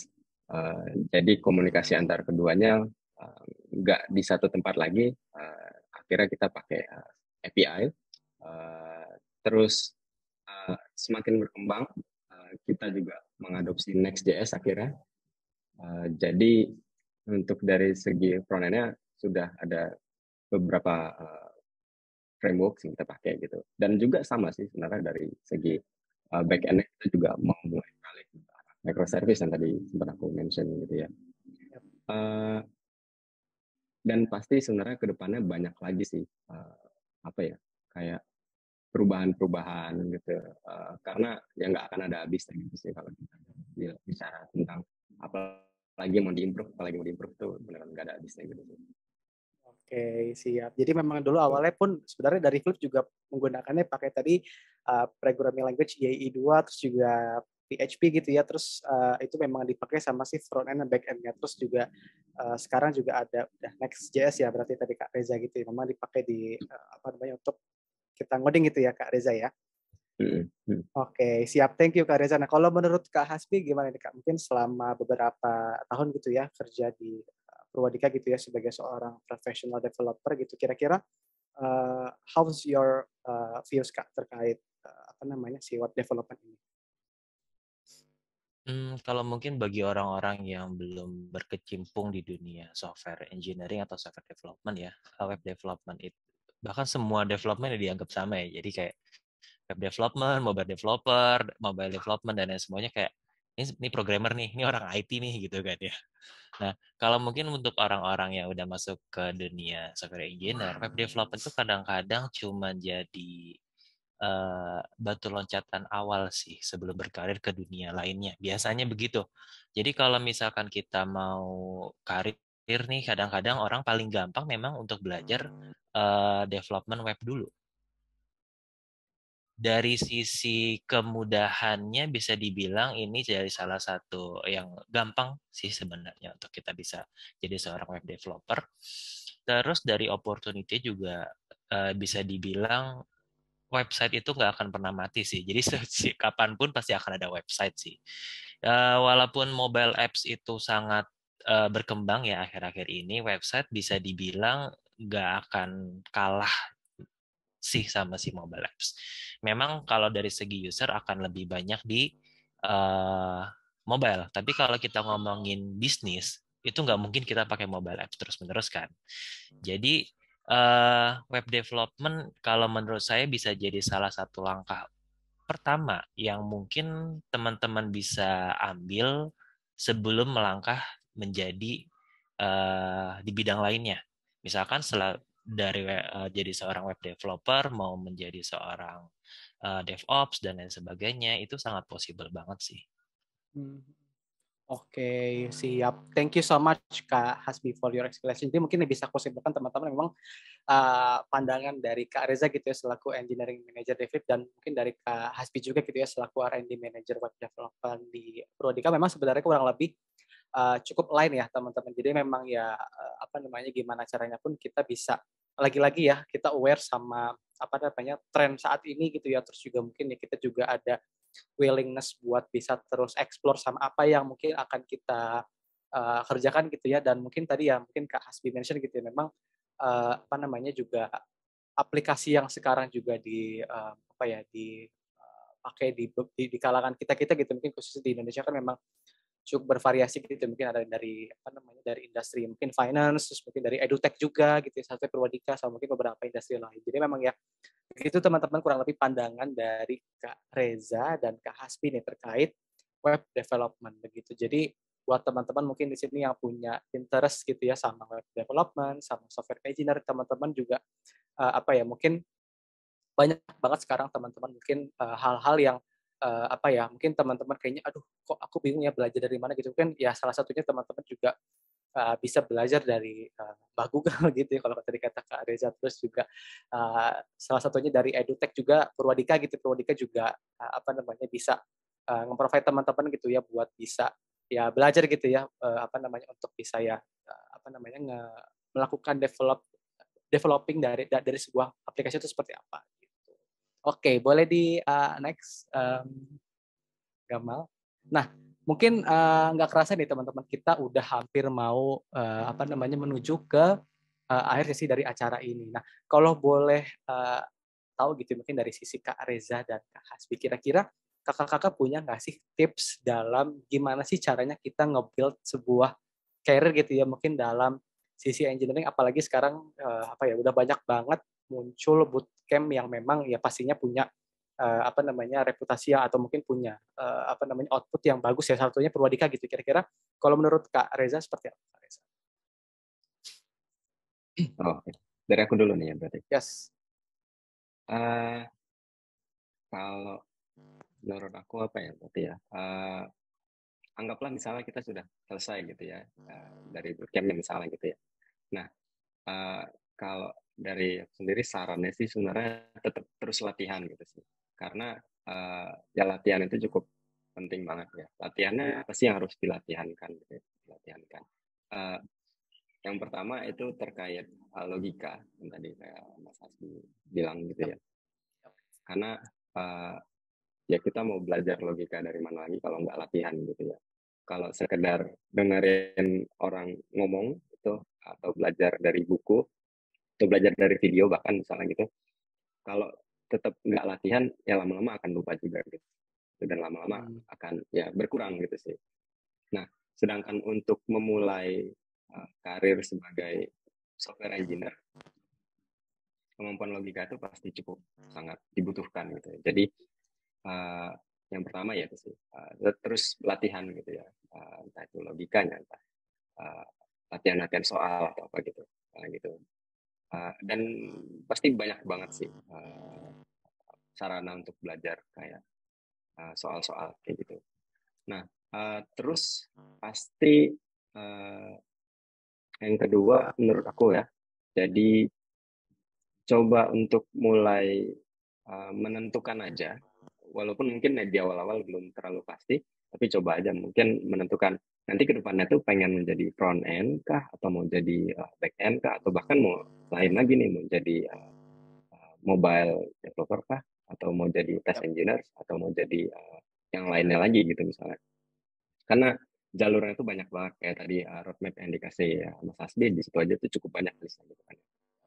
Nah, jadi mungkin dari awal mungkin ya kita belajarnya beneran seluruhnya, tapi coba untuk pelan-pelan mencari tahu kita tertariknya itu kemana sih gitu. Paling itu sih. Oke, siap. Thank you so much Kak Reza for your explanation. Jadi ya seperti itu teman-teman ya, mungkin tips and trick yang bisa teman-teman lakukan gitu ya, pastinya ya lagi-lagi ya teman-teman juga harus punya willingness gitu ya buat bisa belajar gitu ya dari apa yang mungkin teman-teman pengen dalemin. Ini dalam hal apapun ya, mungkin ya selain dari web development, mungkin kalau teman-teman pengen jadi seorang let's say mungkin HR profesional ya, mungkin teman-teman juga bisa lebih deep dive lagi gitu ya, apa yang harus dipersiapkan gitu ya. Terus juga mungkin ya lagi-lagi yang mungkin tadi yang related sama yang kita bahas juga bisa aware sama tren saat ini seperti apa begitu. Dan mungkin ya sekarang juga ya karena sesuai dengan penjelasan juga ya tadi, memang bootcamp pun juga saat ini sangat berperan penting gitu ya buat bisa kasih kesempatan buat khususnya mungkin ke teman-teman yang pengen belajar ya, tanpa memandang mungkin yang mereka udah kerja atau mungkin baru lulus gitu ya, bisa banget belajar sama hal-hal yang mungkin ya mereka pengen dalamin. Nah, mungkin kalau dari Kak Hasbi nih Kak, kira-kira apakah Kak Hasbi punya tips and trick lain kah terkait ini? Kak Hasbi silakan. Kalau ngomongin bootcamp ya, itu Ya. kalau kita mau belajar untuk menjadi seorang software engineer, jadi programmer atau developer, bisa nggak sih belajar sendiri? Oh, itu sangat possible banget. Ada Google teman kita untuk bisa belajar sendiri. Cuman balik lagi, bootcamp itu bisa dibilang sangat membantu kita untuk mempercepat, mempertajam, dan memperdalam materi dari yang apa kita mau pelajarin. Ibaratnya kayak kalau misalkan kita kasih analogi ya, kalau kita nge-gym, bisa nggak sih sendiri? Possible banget kan ya sendiri, udah tinggal mainin aja alatnya, terserah kan. Tapi dengan adanya trainer, itu bisa dibilang akan sangat bisa ngedirect kita menjadi lebih terstruktur, lebih bagus, lebih baik, dan bisa dibilang itu adalah hal yang bisa menjadi solusi kita untuk bisa menjadi seorang web developer. I see. Oke, siap tuh teman-teman. Itu merupakan jawaban dari Kak Hasbi dan Kak Reza ya. Jadi mungkin yang bisa aku simpulkan memang sekarang udah banyak banget teman-teman mungkin hal-hal yang udah bisa kita cari tahu sendiri gitu ya. Mungkin ya kalau misalkan kita nggak punya referensi, kita punya bah Google gitu ya tadi. Jadi dari Google kita bisa cari tahu gitu ya kira-kira ya basic programming itu seperti apa. Banyak banget mungkin dari YouTube juga, mungkin dari beberapa level atau mungkin misalnya let's say dari artikel yang memang bisa upgrading skills teman-teman seperti itu. Nah, jadi kurang lebih seperti itu teman-teman untuk tips and trick yang tadi sudah disampaikan oleh Kak Reza dan Kak Hasbi. Nah, nggak kerasa nih teman-teman, kita udah sampai di sesi Q&A. Jadi as we mentioned before, jadi mungkin kalau teman-teman udah sempat tengah tadi ya di Zoom chatnya gitu ya, mungkin kalau teman-teman mau bertanya, teman-teman boleh banget langsung refer ke link slide yang sudah kita kasih gitu ya. Nanti teman-teman bisa langsung tanyakan di sana. Dan nanti juga kalau misalkan mungkin teman-teman, mungkin nanti setelah pertanyaan dari slide kita rasa cukup, nanti mungkin kalau teman-teman gitu ya, aku akan pilih satu atau dua orang gitu ya, mungkin yang pengen bertanya langsung gitu ya via Zoom gitu ya, langsung ngomong gitu ke Kak Reza dan Kak Hasbi, nanti juga silakan banget teman-teman seperti itu. Oke, mungkin boleh langsung ke slide teman-teman panitia, silakan boleh dibantu share. Oke, wah ini kayaknya udah banyak banget ya pertanyaan udah kurang lebih ada sekitar 13 pertanyaan gitu ya. Insya Allah waktu kita cukup nih sampai jam 20.55 gitu ya. Oke, mungkin kita langsung aja move ke pertanyaan pertama nih. Ini yang paling banyak dapat jempolnya ya kira-kira. Ini dari Anonymous. Oke, pertanyaan pertama. Career development yang dilakukan dari front, ini maksudnya F itu front end ya, front end ke engineering manager tuh gimana sih? Wah ini spesifik ke Kak Reza ya gitu. Kira-kira kalau menurut Kak Reza gitu ya, do you have any tips and trick for those who want that pivot in career? Many thanks. Gimana kalau dari Kak Reza nih? Oke, terima kasih buat pertanyaannya yang penanya ini. Gimana apa ya yang dilakukan sebenarnya benar nyusun jawabannya dulu ya di kepala. Iya. Jadi ya kalau shifting dari front end ke engineering manager itu memang itu berubah jalur ya sebenarnya teman-teman. Jadi ya mungkin ke arah kayak ke Mas Hasbi juga menjadi head sekarang itu juga kita sama gitu. Jadi beneran pindah jalur gitu. Itu tuh bukan suatu jalur yang lurus sebenarnya kalau dari segi engineering gitu ya. Karena kita kayak beneran belok. Bukan belok yang belok gitu ya. Belok karir maksudnya. Terus apa yang dilakukan? Jadi ya dulu karena memang keinginan sendiri juga, jadi kayaknya menarik kalau akhirnya diterusin ke arah manajerial ketimbang terus menerusin di arah mendalami segi coding gitu ya. Karena kalau kita mendalami dari arah segi coding itu akan terus jadi misalnya dari junior software engineer atau junior front end gitu ya, terus naik ke mid level, terus naik ke senior. Nah itu tuh terus akan naik, bisa terus naik gitu maksudnya tanpa kita menyentuh sama sekali ke arah manajerial. Nah, sedangkan yang untuk engineering manager itu kita udah menyentuh ke arah manajerial dan jujur aku sendiri kayaknya udah cukup lama nggak ngoding gitu ya. Sejak jadi IM itu tuh udah nggak ngoding lagi gitu. Dan tips and trick untuk yang mau pivot karir kayak misalnya gini gitu ya dari ya tadi arah yang individual contributor namanya, jadi tetap di arah technical sampai ke manajerial ya sama balik lagi terus belajar untuk gimana caranya menjadi manager gitu ya untuk di arah manajerial karena itu beneran jauh berbeda banget gitu sih dari yang kita selama ini menganggap software engineer itu gimana. Kalau menjadi engineering manager atau head gitu ya itu tuh beneran jauh berbeda banget gitu sih. Jadi soft skill-nya jadi lebih banyak ketimbang dari hard skill. Walaupun hard skill-nya juga tetap harus ada gitu. Kemampuan ngoding, kemampuan teknisnya juga tetap harus. Mungkin gitu sih. Mas Hasbi mau nambahin? Siap. Silakan Mas Hasbi mungkin kalau mau nambahin terkait mungkin apakah Kak Hasbi pernah juga mengalami shifting gitu mungkin dari mungkin software developer terus mungkin berubah mungkin masih dulu pernah jadi backend terus sekarang mungkin jadi yang head of developer gitu kira-kira kalau dari point of view Kak Hasbi seperti apa?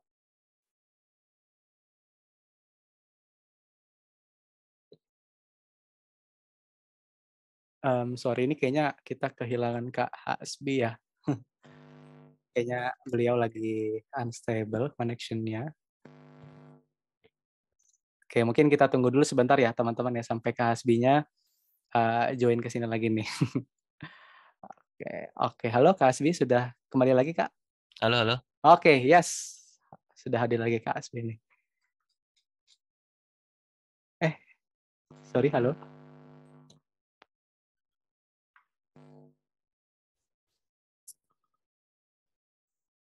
Oke, mungkin Kak Hasbi kalau misalkan memang lagi unstable, boleh di off cam dulu juga nggak apa-apa Kak Hasbi supaya nggak melek lagi. Halo, halo. Yes, silakan Kak Hasbi, sudah jelas.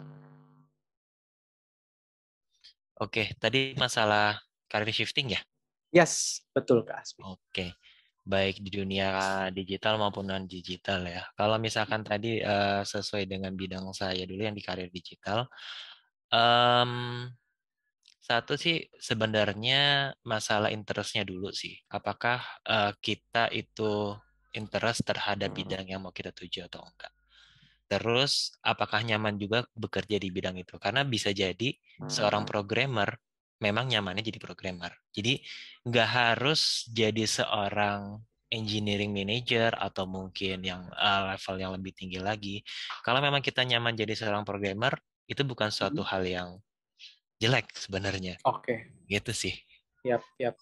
Oke, siap. Thank you so much Kak Hasbi sudah menambahkan. Nah, semoga tadi pertanyaannya terjawab ya untuk anonimus nih yang nanya. Oke, untuk next question nih, mungkin tadi aku sempat kehilangan screen dan mungkin udah refresh kali ya. Mungkin ini balik lagi ke pertanyaan yang mungkin paling banyak nih, yang paling atas boleh teman-teman panitia. Sorry. Nah, mungkin ini related lagi ke Flip gitu ya. Kira-kira nih mungkin Kak Reza bisa bantu jawab nih Kak. Kira-kira ya Flip ini kan berhubungan dengan financial gitu. Kira-kira gimana sih caranya para developer Flip ini untuk bisa nge-protect data dari serangan cyber? Menurut Kak Reza? Luar biasa ya. Ya, jadi gimana melindungi data dari serangan cyber? Sebenarnya banyak hal sih yang dilakukan di dalam Flip sendiri gitu ya.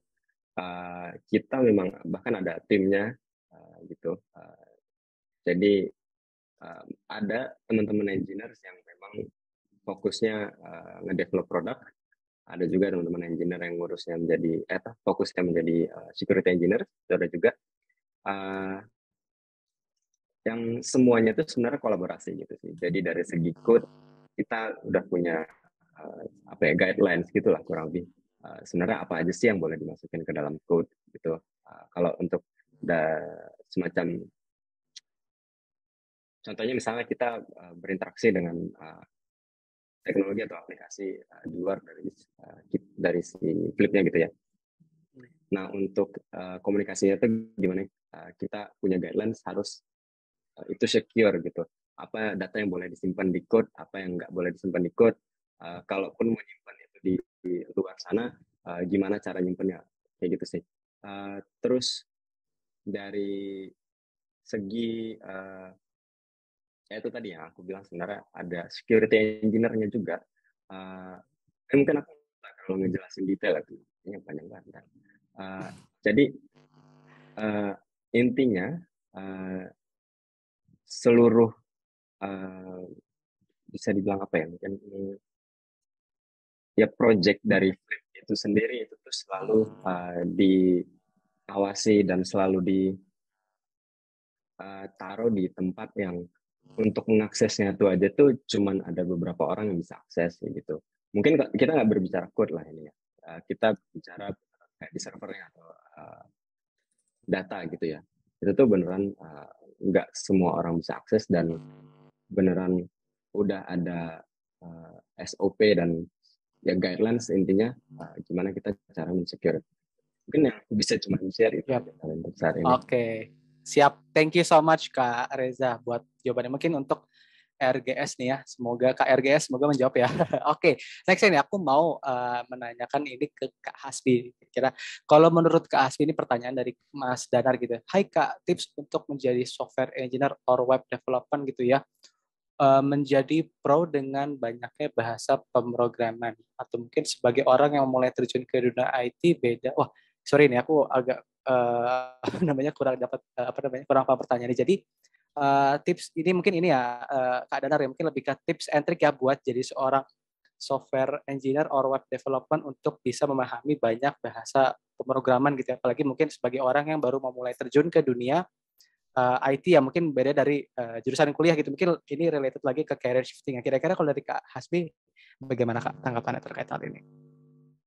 Oke.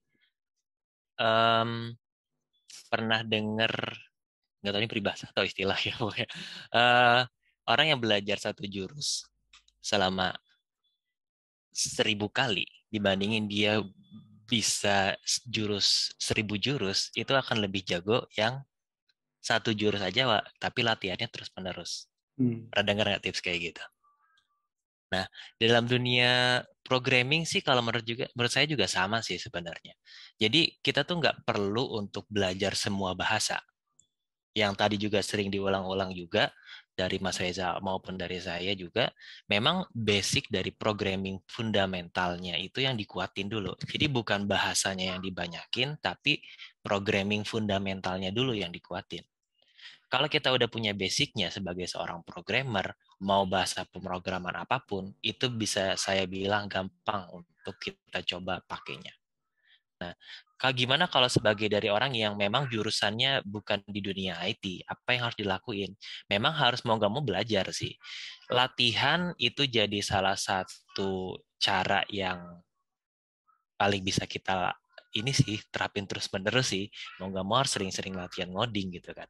Kalau mungkin pengen tahu seberapa banyak sekarang seorang programmer itu lama waktunya ngoding, kadang-kadang satu hari itu nggak cukup jam kerja ngoding tuh. Kalau misalkan dari awal-awal pas di awal-awal ngoding ya dulu, bisa Yap, yap. dibilang kayak jam tidurnya aja kurang gitu. Karena satu memang Hmm. interest di ngoding, kedua memang ya emang happy aja ngoding dan ada deadline biasanya. Oke, Itu sih yap, yap. paling. Ya. I see. Siap. Thank you so much Kak Hasbi untuk Kak Danar. Semoga jawaban dari Kak Hasbi tadi bisa membantu untuk pertanyaannya gitu ya, menjawab pertanyaan. Sorry. Oke. Next question nih, mungkin dari anonymous lagi nih. Kira-kira gitu ya. Mungkin ini bisa aku sampaikan juga ke nanti mungkin Kak Hasbi juga bisa menambahkan gitu. Kalau menurut Kak Reza gitu, kira-kira apakah harus kita menguasai atau expert dalam algoritma? Karena saya sering gagal di technical test live coding karena nggak boleh browsing di internet. Wah, ini sebenarnya kayaknya related ke apa namanya, mungkin salah satu proses hiring juga ya. Kira-kira kalau dari Kak Reza gitu, mungkin kalau Kak Reza pernah menjadi seorang mungkin atau mungkin user yang mungkin ngecekin hasil tes kandidat yang di interview gitu, kira-kira how was your thought tentang ini Kak Reza? Ya, ini tadi salah satu yang aku sebut ya di tips yang tadi. Jadi gimana kita harus sering-sering latihan terkait logika gitu. Nah, terkait logika termasuk juga sebenarnya terkait algoritma ini gitu sih. Ya memang nggak harus sampai expert banget gitu. Tapi at least kita bisa kalau misalnya dikasih suatu problem gitu ya. Karena untuk proses hiring biasanya memang kayak gitu, rata-rata, nggak semuanya sih. Jadi bakal ada mungkin beberapa soal yang dikasih, terus kita disuruh solve itu gitu ya. Nah, tujuannya apa ya? Tujuannya untuk mencari tahu sebenarnya si kandidat ini atau si kitanya gitu, sejauh mana sih kita paham atau uh, gimana sih kemampuan kita untuk berpikir secara teknis gitu ya. Karena untuk berpikir secara teknis atau berpikir sebagai seorang software engineer tuh cukup berbeda jauh dengan cara berpikir orang biasa gitu.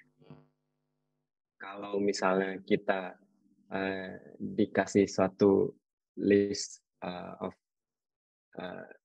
anggaplah nama gitu ya, dan kita disuruh cari ini nama yang sama ada berapa banyak gitu. Mungkin kalau kita sebagai orang biasa ya cuma nunjuk-nunjuk doang gitu ya. Tapi kalau berpikir secara software engineer ya berarti kita harus tahu dari atas, terus kita akan baru sekuensial ke bawah. Kalau kita nemu yang sama terus kita harus ngapain, harus kita hitung atau harus kita simpan, terus lanjut lagi gitu terus. Nah, jadi apakah harus menguasai ya, sering-sering latihan sih sebenarnya jawabannya gitu ya. Karena semakin kita sering latihan, semakin kita nemu banyak pattern, nemu banyak contoh-contoh di luar sana gitu sih. Dan tempat untuk belajar kayak algoritma dan ya untuk tes live coding gitu juga cukup banyak ya. Contohnya kayak HackerRank kalau teman-teman pernah dengar. Di situ juga cukup menarik ya, karena banyak banget contoh soalnya di situ. Ada juga LeetCode namanya, LEETCOD. Hey, kalau teman-teman pernah tahu juga. Nah, mungkin itu sih. Oke, siap. Thank you so much Kak Rizan. Mungkin kalau dari Kak Hasbi mungkin sebagai mungkin seseorang yang juga harus cukup lama di engineering. Kira-kira kalau Kak Hasbi menghadapi apa namanya mungkin saat ngetes interview buat seorang kandidat, kira-kira gimana nih Kak pandangan terhadap pertanyaan? Oke. Kalau ditanya algoritma penting atau enggak, itu penting. Itu pasti penting sih. Kalau ditanya selanjutnya adalah apakah harus expert di algoritma, itu belum tentu. Nah, jadi kenapa banyak banget requirement untuk masuk ke sebuah company itu mengharuskan atau mungkin akan ada technical test yang berhubungan dengan algoritma, karena itu jadi salah satu cara untuk kita tahu kandidat tersebut memang capable atau enggak. Tapi bukan berarti itu aja sih yang biasanya dites. Kadang pasti akan ada tes lanjutannya. Misalkan setelah algoritma selesai dites, ada juga misalkan saya apply sebagai seorang front end developer, pasti akan dites juga tuh skill soal terkait sama front end development-nya gitu kan.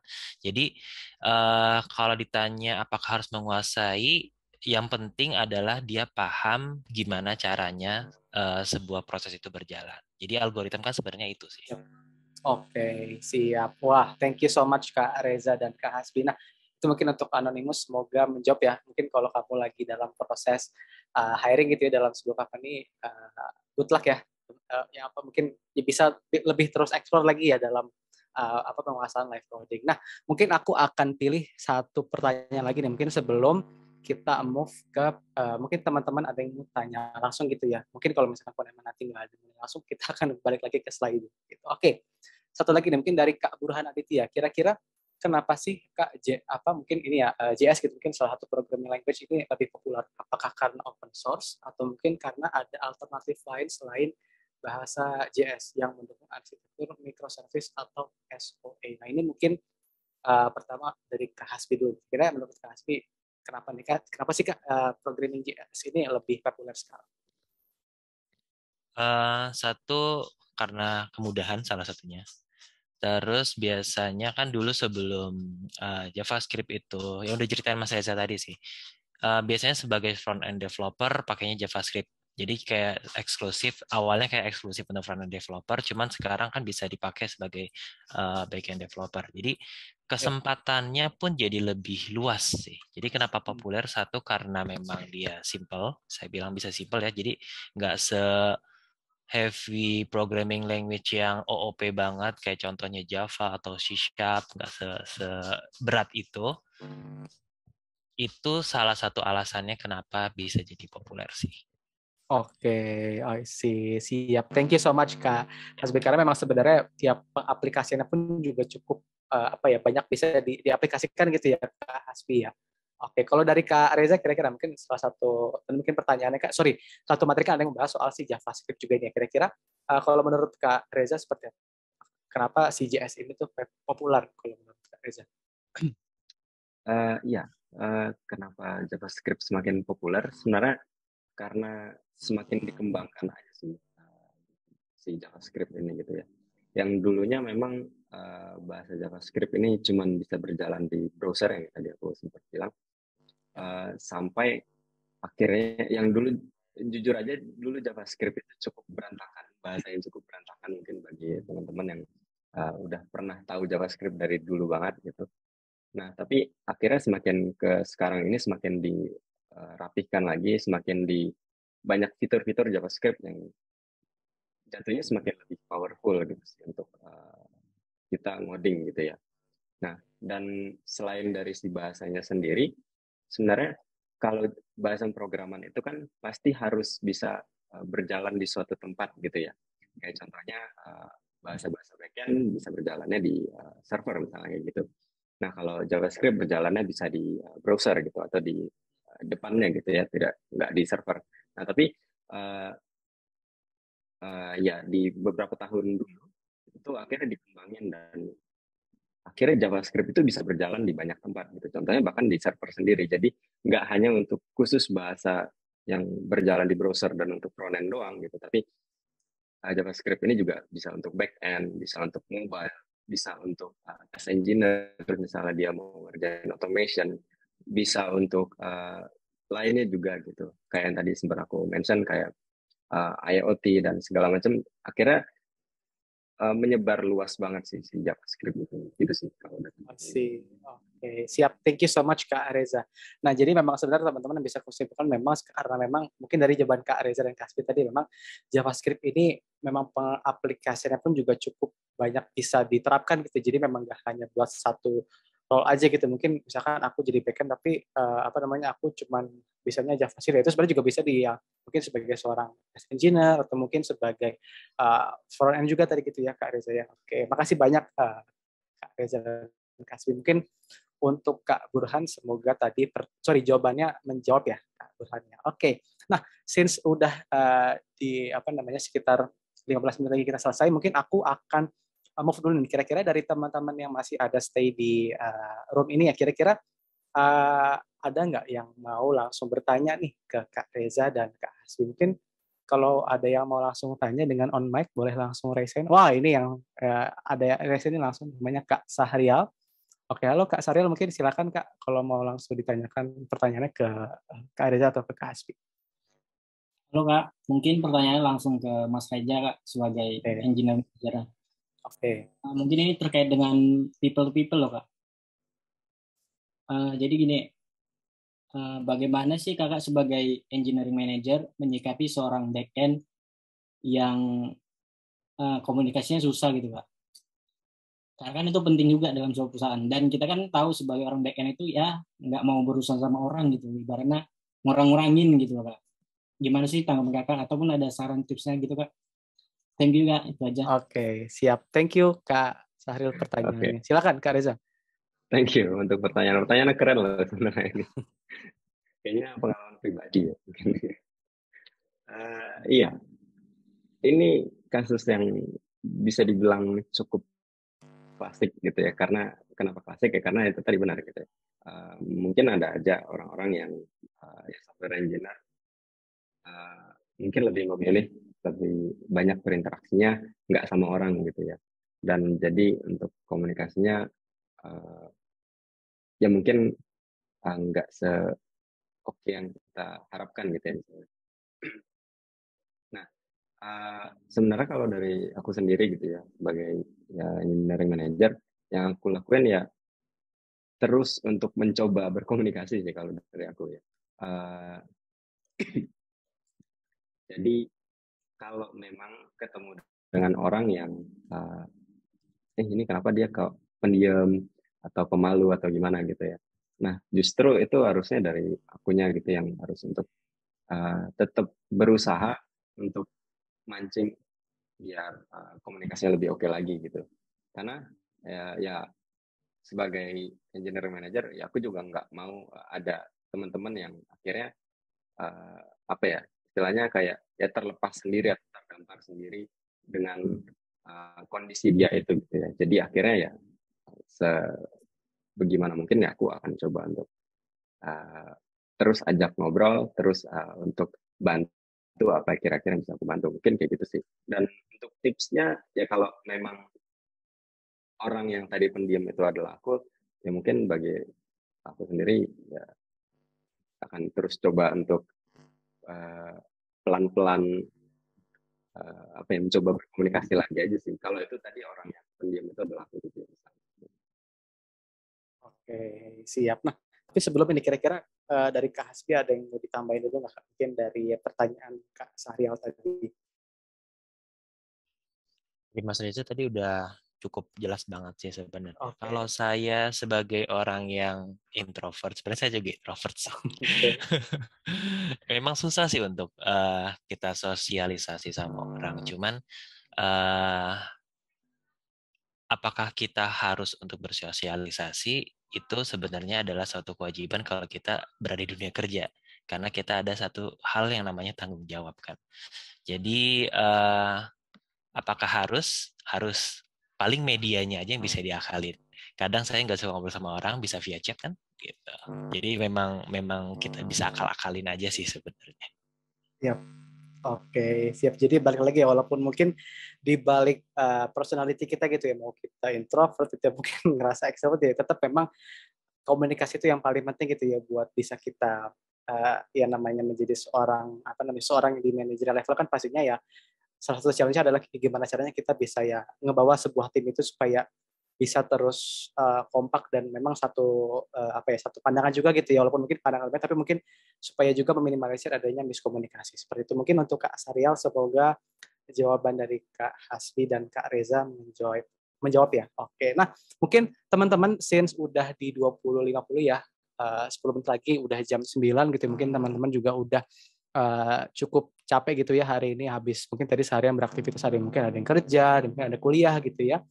Mungkin sebelum aku close teman-teman, aku mau minta tolong nih ke teman-teman yang hadir pada kesempatan kali ini gitu ya, mungkin untuk mengisi feedback form yang sudah di-share ya sama teman-teman panitia di kolom chat gitu ya. Silakan banget teman-teman kalau misalkan mau diisi gitu ya, supaya nanti dari tim Flip Level Up juga bisa membaca feedback dari teman-teman yang hadir pada kesempatan hari ini, dan bisa mungkin bisa belajar dari mungkin feedback-feedback yang diberikan sama teman-teman gitu ya. Also, untuk teman-teman yang mengisi feedback form ini pun juga nanti akan mendapatkan recording dari webinar malam hari ini. So, mungkin kalau teman-teman juga tadi, aduh ini recordingnya bisa aku dapetin dari mana ya? Ya, salah satu caranya adalah teman-teman bisa isi feedback form ini gitu. Mungkin kalau misalkan teman-teman merasa acaranya udah all good ya, silahkan bisa langsung isi. Mungkin kalau misalkan mau kasih masukan atau mungkin bahkan mau request gitu ya, kira-kira nextnya Flip Level Up harus membahas tentang apa lagi gitu ya, silakan banget teman-teman bisa isi di formnya. Begitu teman-teman. Sekali lagi teman-teman, dari aku ya selaku MC dan moderator pada webinar hari ini mengucapkan terima kasih banyak khususnya buat Kak Reza dan Kak Hasbi gitu ya, sudah berkenan meluangkan waktunya nih di setelah working hours gitu ya, buat bisa kita ngobrol-ngobrol bareng nih sama teman-teman di sini yang udah pada hadir gitu ya. So, makasih banyak Kak Reza dan Kak Hasbi. Also juga yang paling penting makasih banyak juga buat teman-teman yang udah hadir gitu ya. Mungkin semoga acara webinar malam hari ini juga bisa membantu teman-teman gitu, mungkin punya curiosity sama web development atau mungkin sama software engineer, juga bisa upgrading your skills terkait posisi ini gitu ya, mungkin posisi web developer atau software engineer gitu. Mungkin kalau misalkan pun teman-teman juga ya, again tadi mungkin kalau misalkan mau belajar juga gitu ya, mungkin bingung pengen belajar soal kira-kira coding itu gimana sih gitu ya, teman-teman juga bisa mungkin cek-recek juga bisa dari Purwadika gitu ya, karena aku pun sendiri juga ngelihat Purwadika ini memang udah ngelulusin alumni-alumni yang memang mereka itu kerja di beberapa top company, top tech company startup gitu ya teman-teman. Jadi mungkin memang Purwadika ini juga udah ya pastinya udah punya reputasi yang sangat baik gitu ya di dunia digital teknologi ini teman-teman, seperti itu. So tanpa banyak basa-basi lagi, aku juga kayaknya teman-teman juga udah pada pengen istirahat ya. So sekali lagi makasih banyak teman-teman, tapi mungkin sebelum aku akhiri, bolehkah kita foto bareng-bareng teman-teman untuk dokumentasi ini? Mungkin kalau teman-teman di sini mau off cam lagi kan, tuh udah halo nih, mau on cam gitu ya, silakan, boleh banget teman-teman, yuk temenin aku, Kak Reza dan Kak Hasbi, terus juga teman-teman panitia di sini buat bisa on cam nih, gitu ya. Oke, silakan, mungkin nanti akan dibantu foto sama teman-teman panitia ya, mungkin sama Putri atau Gamal, silakan nanti boleh dikasih aba-aba aja. Yuk, silakan teman-teman. Aku izin. Yes, silakan Gamal. Boleh kakak-kakak yang masih mau on cam, boleh on cam ya kak ya. Oke, aku hitung 1, 2, 3. Sekali lagi ya kak. Oke, 1, 2, 3. Oke, mungkin slide selanjutnya dulu. Oke. 1, 2, 3. Oke, thank you kak. Siap, thank you Gamal, dan thank you sekali lagi buat teman-teman yang sudah hadir gitu ya. So once again thank you so much guys, see you on another Flip Level Up lainnya gitu teman-teman. Sekali lagi selamat beristirahat gitu ya, have a good weekend ahead gitu ya, besok the weekend gitu ya teman-teman, stay safe also. Makasih banyak teman-teman, selamat malam, assalamualaikum warahmatullahi wabarakatuh. Makasih banyak semuanya, have a good rest and have a good weekend.